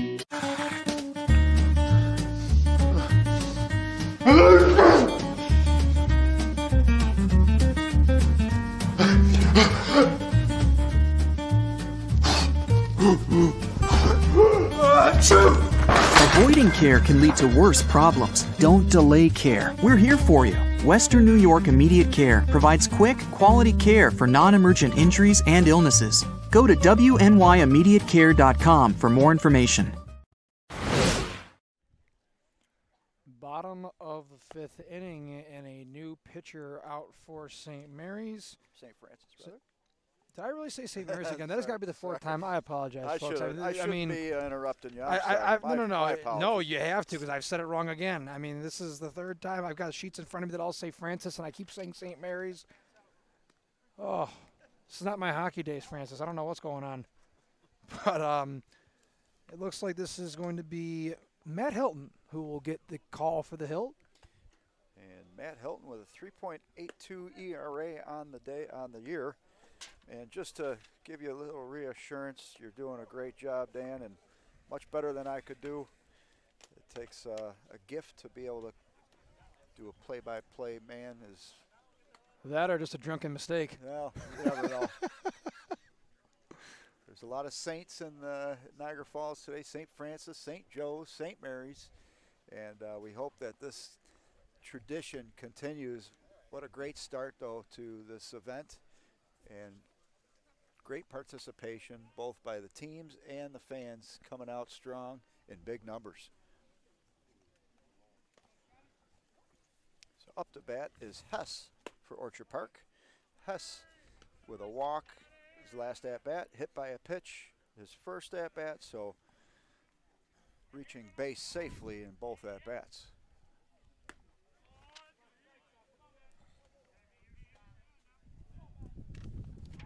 So 2-0 count here. Hilton trying to get himself comfortable.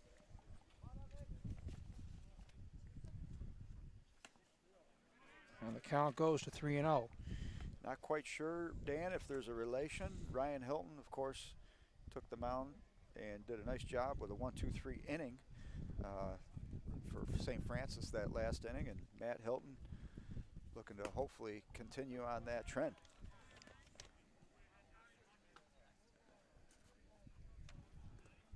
That fourth inning was the first scoreless inning of the game for with both teams not scoring. And they're calling a fair ball.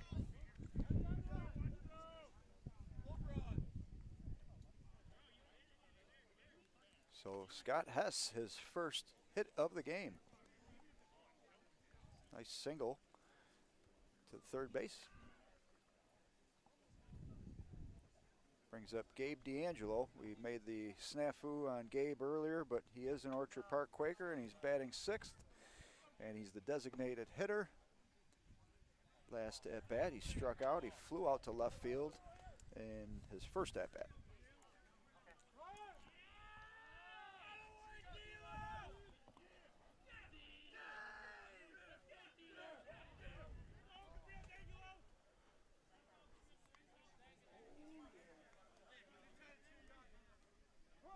So once again, some delays based on back and forth between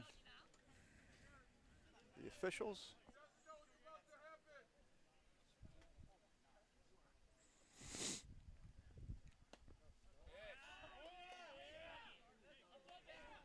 You know, there's one thing that I've always learned too, especially when you're a pitcher, is that any time that you don't like if a home plate umpire gives you a call, if you make any kind of expression, that pretty much just seals the deal for you for the rest of the game. Anytime that anything comes close, he's not going to give it to you.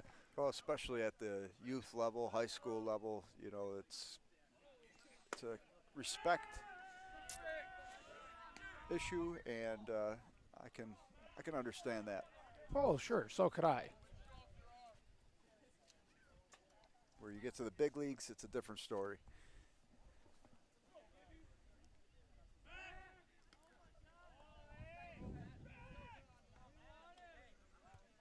But, you know, human nature, Dan, comes into play, and a pitcher knows that he hit that mark or didn't get the call he wanted. It is easy to see how you can become frustrated, but that is part of where coaching comes into play and making sure you keep that mental toughness on the pitcher. So a walk to D'Angelo, and Matt Hilton not off to the start he's looking for here in the fifth inning. So a unique situation here is you got a man on first and second, nobody out, and this is that hidden rule I was talking about earlier, Tim. It's called the infield fly rule. Now, what that means is that even if the ball is not caught in the infield, the batter is automatically out, but the runners are allowed to advance at their own risk. And that's a hit by pitch, and the bases are now juiced. So an interesting rule change there, Dan. It sounds as though It's not necessarily a rule change per se, but it's one of those hidden things where it's not ideal to have that kind of thing happen. And it looks like we're gonna have a pitching change here. Is coming in for St. Francis is going to be number 17, Aiden O'Brien.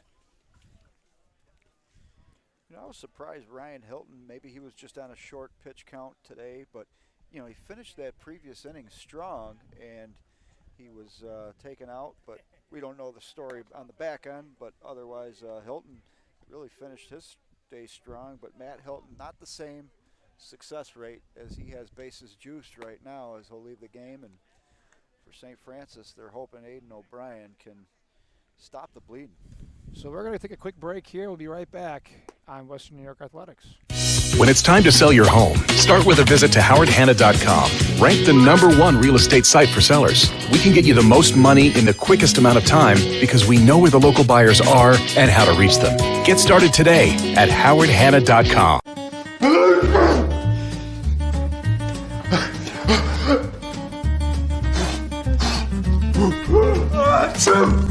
Avoiding care can lead to worse problems. Don't delay care. We're here for you. So Aiden O'Brien gets the call to the hill as the bases are loaded, nobody out. Again, Aiden Velasquez will be up to the dish. Velasquez is 1 for 1 with 2 plate appearances. He walked his last at bat. He was caught stealing home in his last on base performance. And again, this is where that infield fly rule comes into play. You have less than 2 outs, man on first and second, or bases loaded.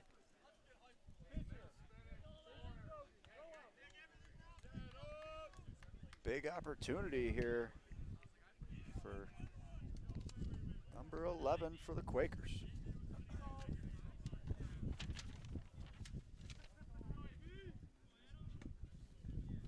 First pitch is shot to deep center field. He's not going to catch it. It is going back. It goes off the fence. They're going to play it. That should clear the base path. He's going for 3. The throw to third will not be in time. He's in there with a triple. So Adam Velasquez, big day today. He had a double his first at-bat, walked his second, and a 3-run triple there to really advance the game. And now we have a score of 8-4, advantage Orchard Park. Huge hit by Velasquez, and what a solid performance here in the 8th hole for Orchard Park. And we do have a pinch hit here as that first pitch is called a strike. This is going to be number 5, Tyler Pullman.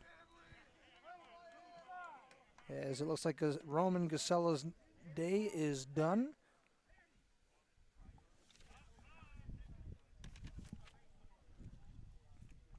Tyler Pullman on the mound this year, 2-0 with a 0 ERA. So getting it done as a pitcher, and now trying to add a little extra padding on the score for the Quakers at the plate.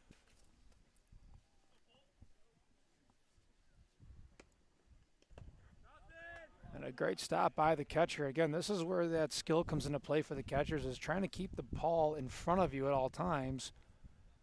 But again, Velasquez is going to be smart with this one, as he was caught stealing home last time.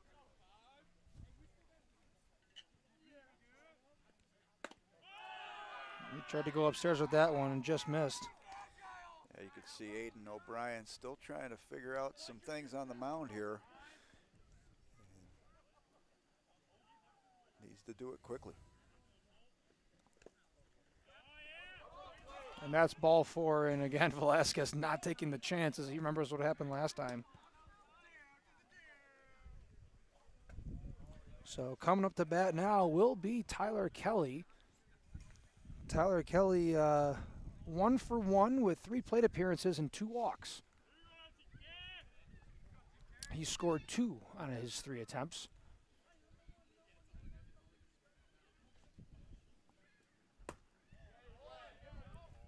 Check swing for Kelly. And they're going to ask for help, and they're going to say he did not go.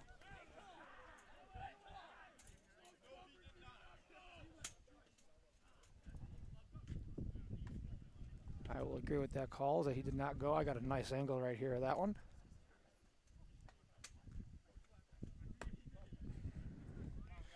Some control issues early for Aiden O'Brien, and for St. Francis, the pitching has been the problem for the most part today.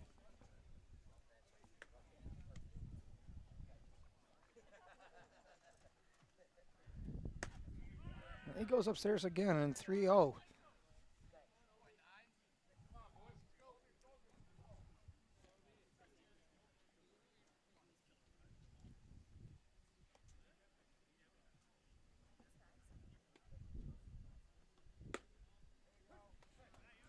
Still no outs here, as Orchard Park has taken an 8-4 lead in the bottom of the 5th.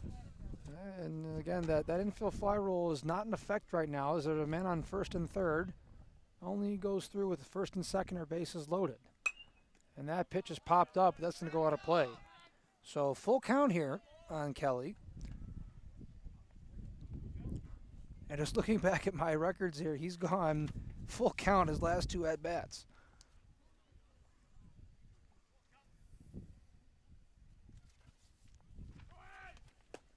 And he's running, but it's going to be ball 4, so that doesn't matter.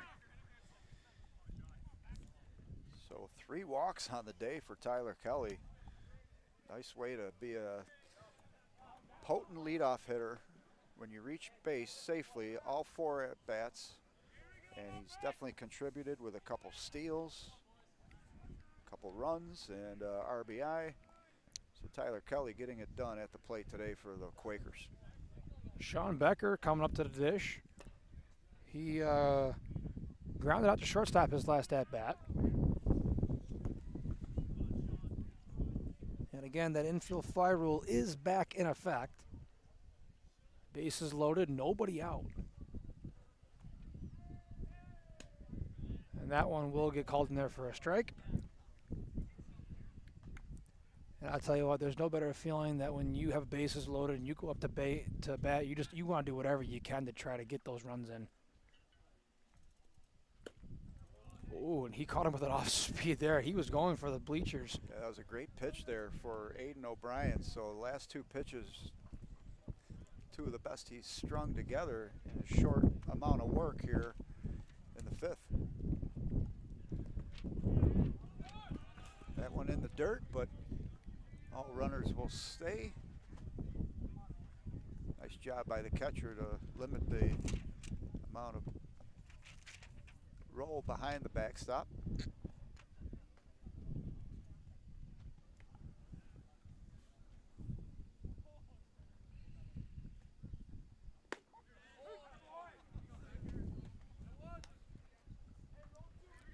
So going down looking is Sean Becker for the first out.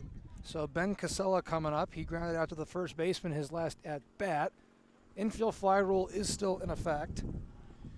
Casella 1 for 3 on the day.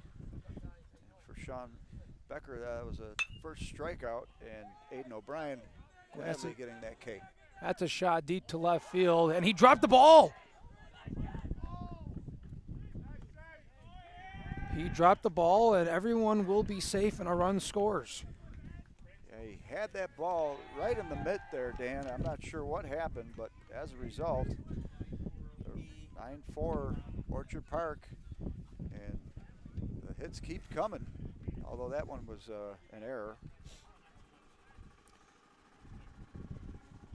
It's going to be an error on the left fielder, and everyone's going to move up 1.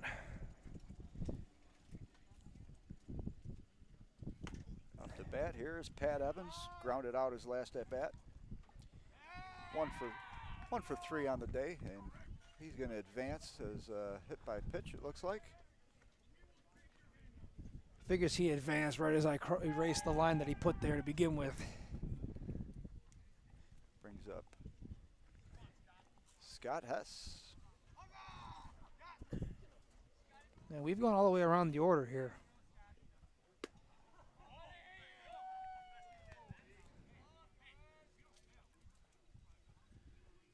Hess singled to third, last at bat.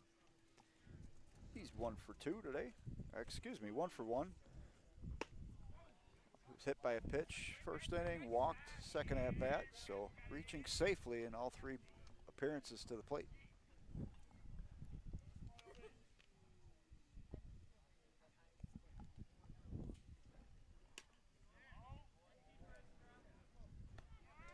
Interesting how this game has changed big time in the 5th inning, Dan. It was just 4-5 to start the inning. St. Francis held scoreless with their at-bats in the top of the 5th, but Orchard Park really laying the lumber on here in the bottom of the 5th and looking to call it curtains as we're probably coming close to a time expiration in this game, close to the 2-hour mark here. And another pass ball.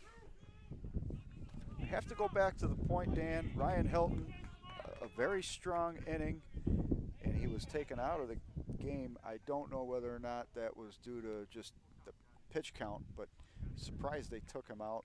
Of course, I could be wrong, though. He may have been designated only for so many pitches today, but he did finish strong. But since then, it's been downhill for St. Francis on the mound.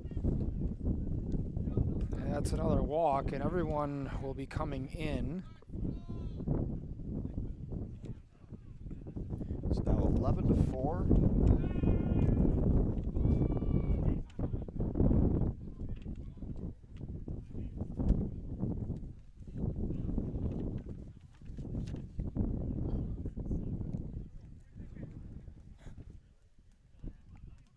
So this is Gabe D'Angelo coming up now, and they're going to call this one a strike. Did not like it, but the call was made.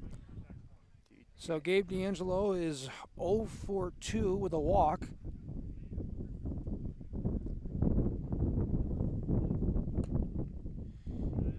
D'Angelo, another one of those Orchard Park Quakers who looks like he connects on a ball. It could be lights out. He did have a big fly out to left field in the first at bat, but since then, not much contact on the ball.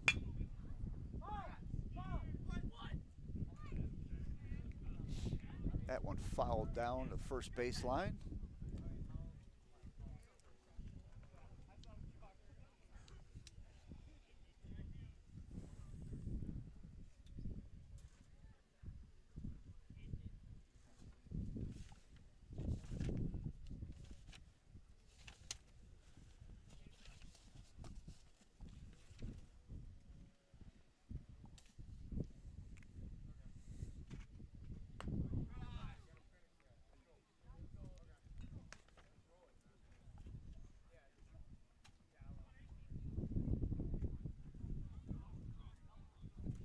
St. Francis, tough non-league schedule, Dan. They faced Orchard Park. They're going to be facing Williamsville North, Clarence, Williamsville East, and McQuaid Jesuit. They played them earlier as well this year, so it's been a tough start to the season for St. Francis as D'Angelo goes down. And that's only the second out. It's been a long inning. This will be the 11th batter of the inning. Chase Collins earlier in this inning, hit by pitch.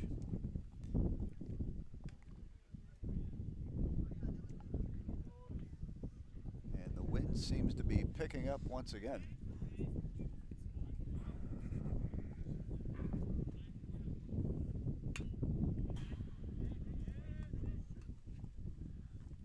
Collins following that one off behind the backstop. Mentioned St. Francis, rather. I almost did it there. I almost called them St. Joe's, but St. Francis last year 10-12 in what is always a tough Monsignor Martin league. And last year Canisius took down St. Joe's to win the Georgetown Cup. St. Joe's with a top overall record, but Canisius found a way to take them down and earn that Georgetown Cup. Of course, St. Joe is really the powerhouse year in and year out baseball-wise for the Monsignor Martin League.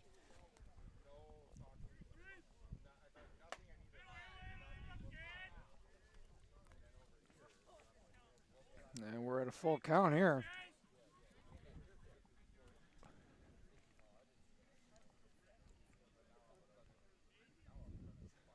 All the runners will go, and that's another walk. That's going to bring in Ben Gasella.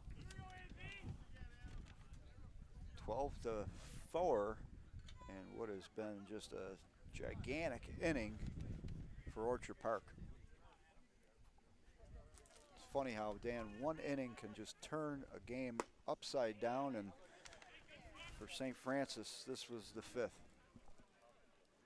And we're back to Aiden Velasquez. Velasquez has had himself a day. He's had a double, a triple, and 3 plate appearances with a walk. Yeah, and that earlier in this inning, that 3-run RBI triple was one of the big factors in this huge inning. And Velasquez doing his best work at the plate today. And that ball's popped up. That's going to be out of play somewhere behind us.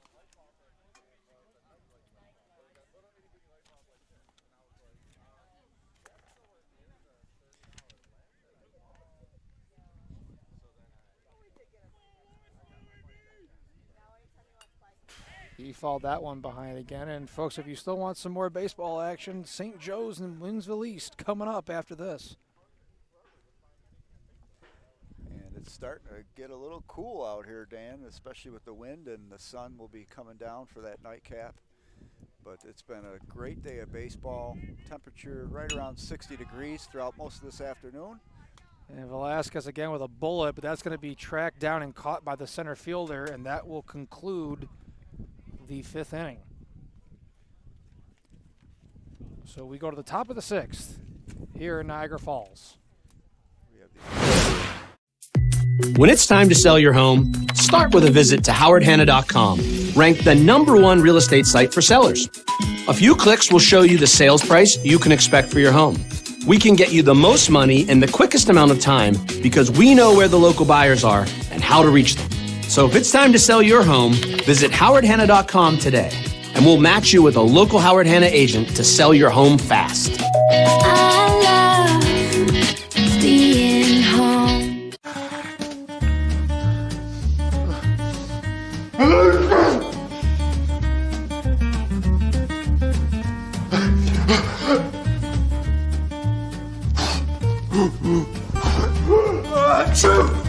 Avoiding care can lead to worse problems. Don't delay care. We're here for you. Western New York Immediate Care provides quick, quality care for non-emergent injuries and illnesses. Go to WNYImmediatecare.com for more information.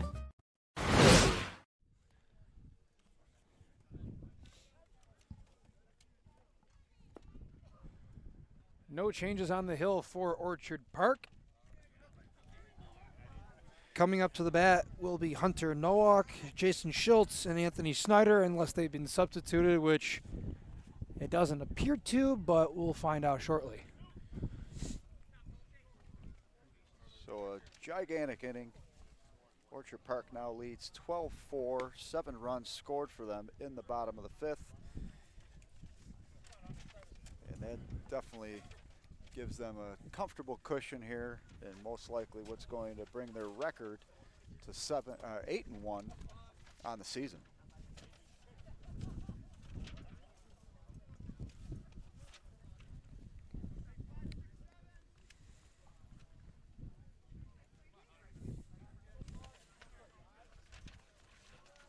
First pitch of the at-bat is up high, ball 1.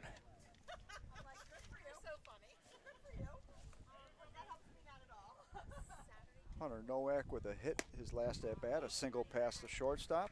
He's reached safely in both at-bats.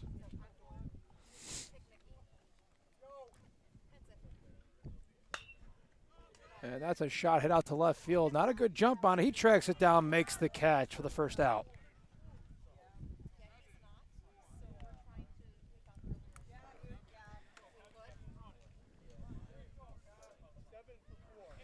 And this is going to be number 7 for St. Francis.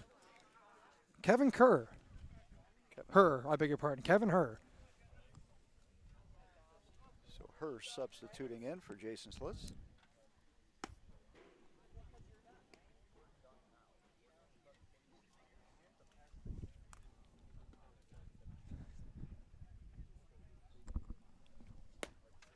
That one's a high pitch swung on. There it goes for a strike.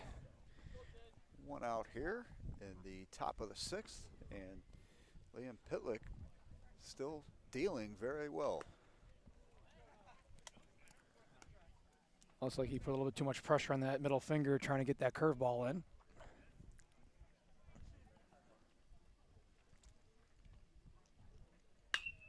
That's popped up. That is going to be a little bit of trouble, and it's going to be tracked down by the right fielder, 2 away.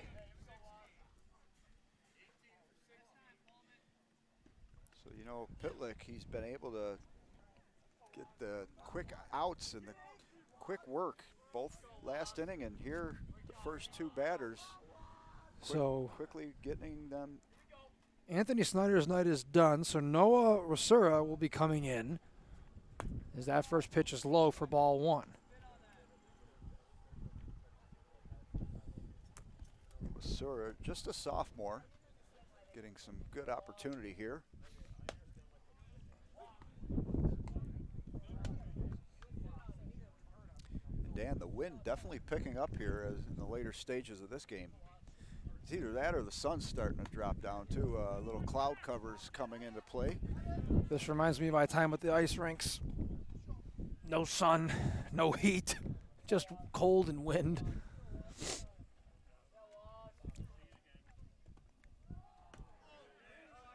And that's how the inning will end, on a swinging strike 3.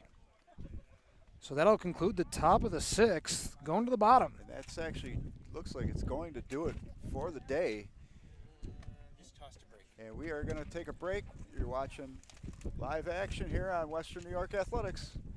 When it's time to sell your home, start with a visit to howardhanna.com. Ranked the #1 real estate site for sellers. We can get you the most money in the quickest amount of time because we know where the local buyers are and how to reach them. Get started today at howardhanna.com.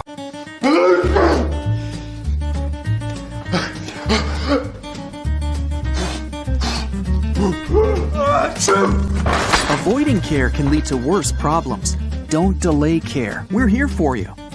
I'll let you call that one.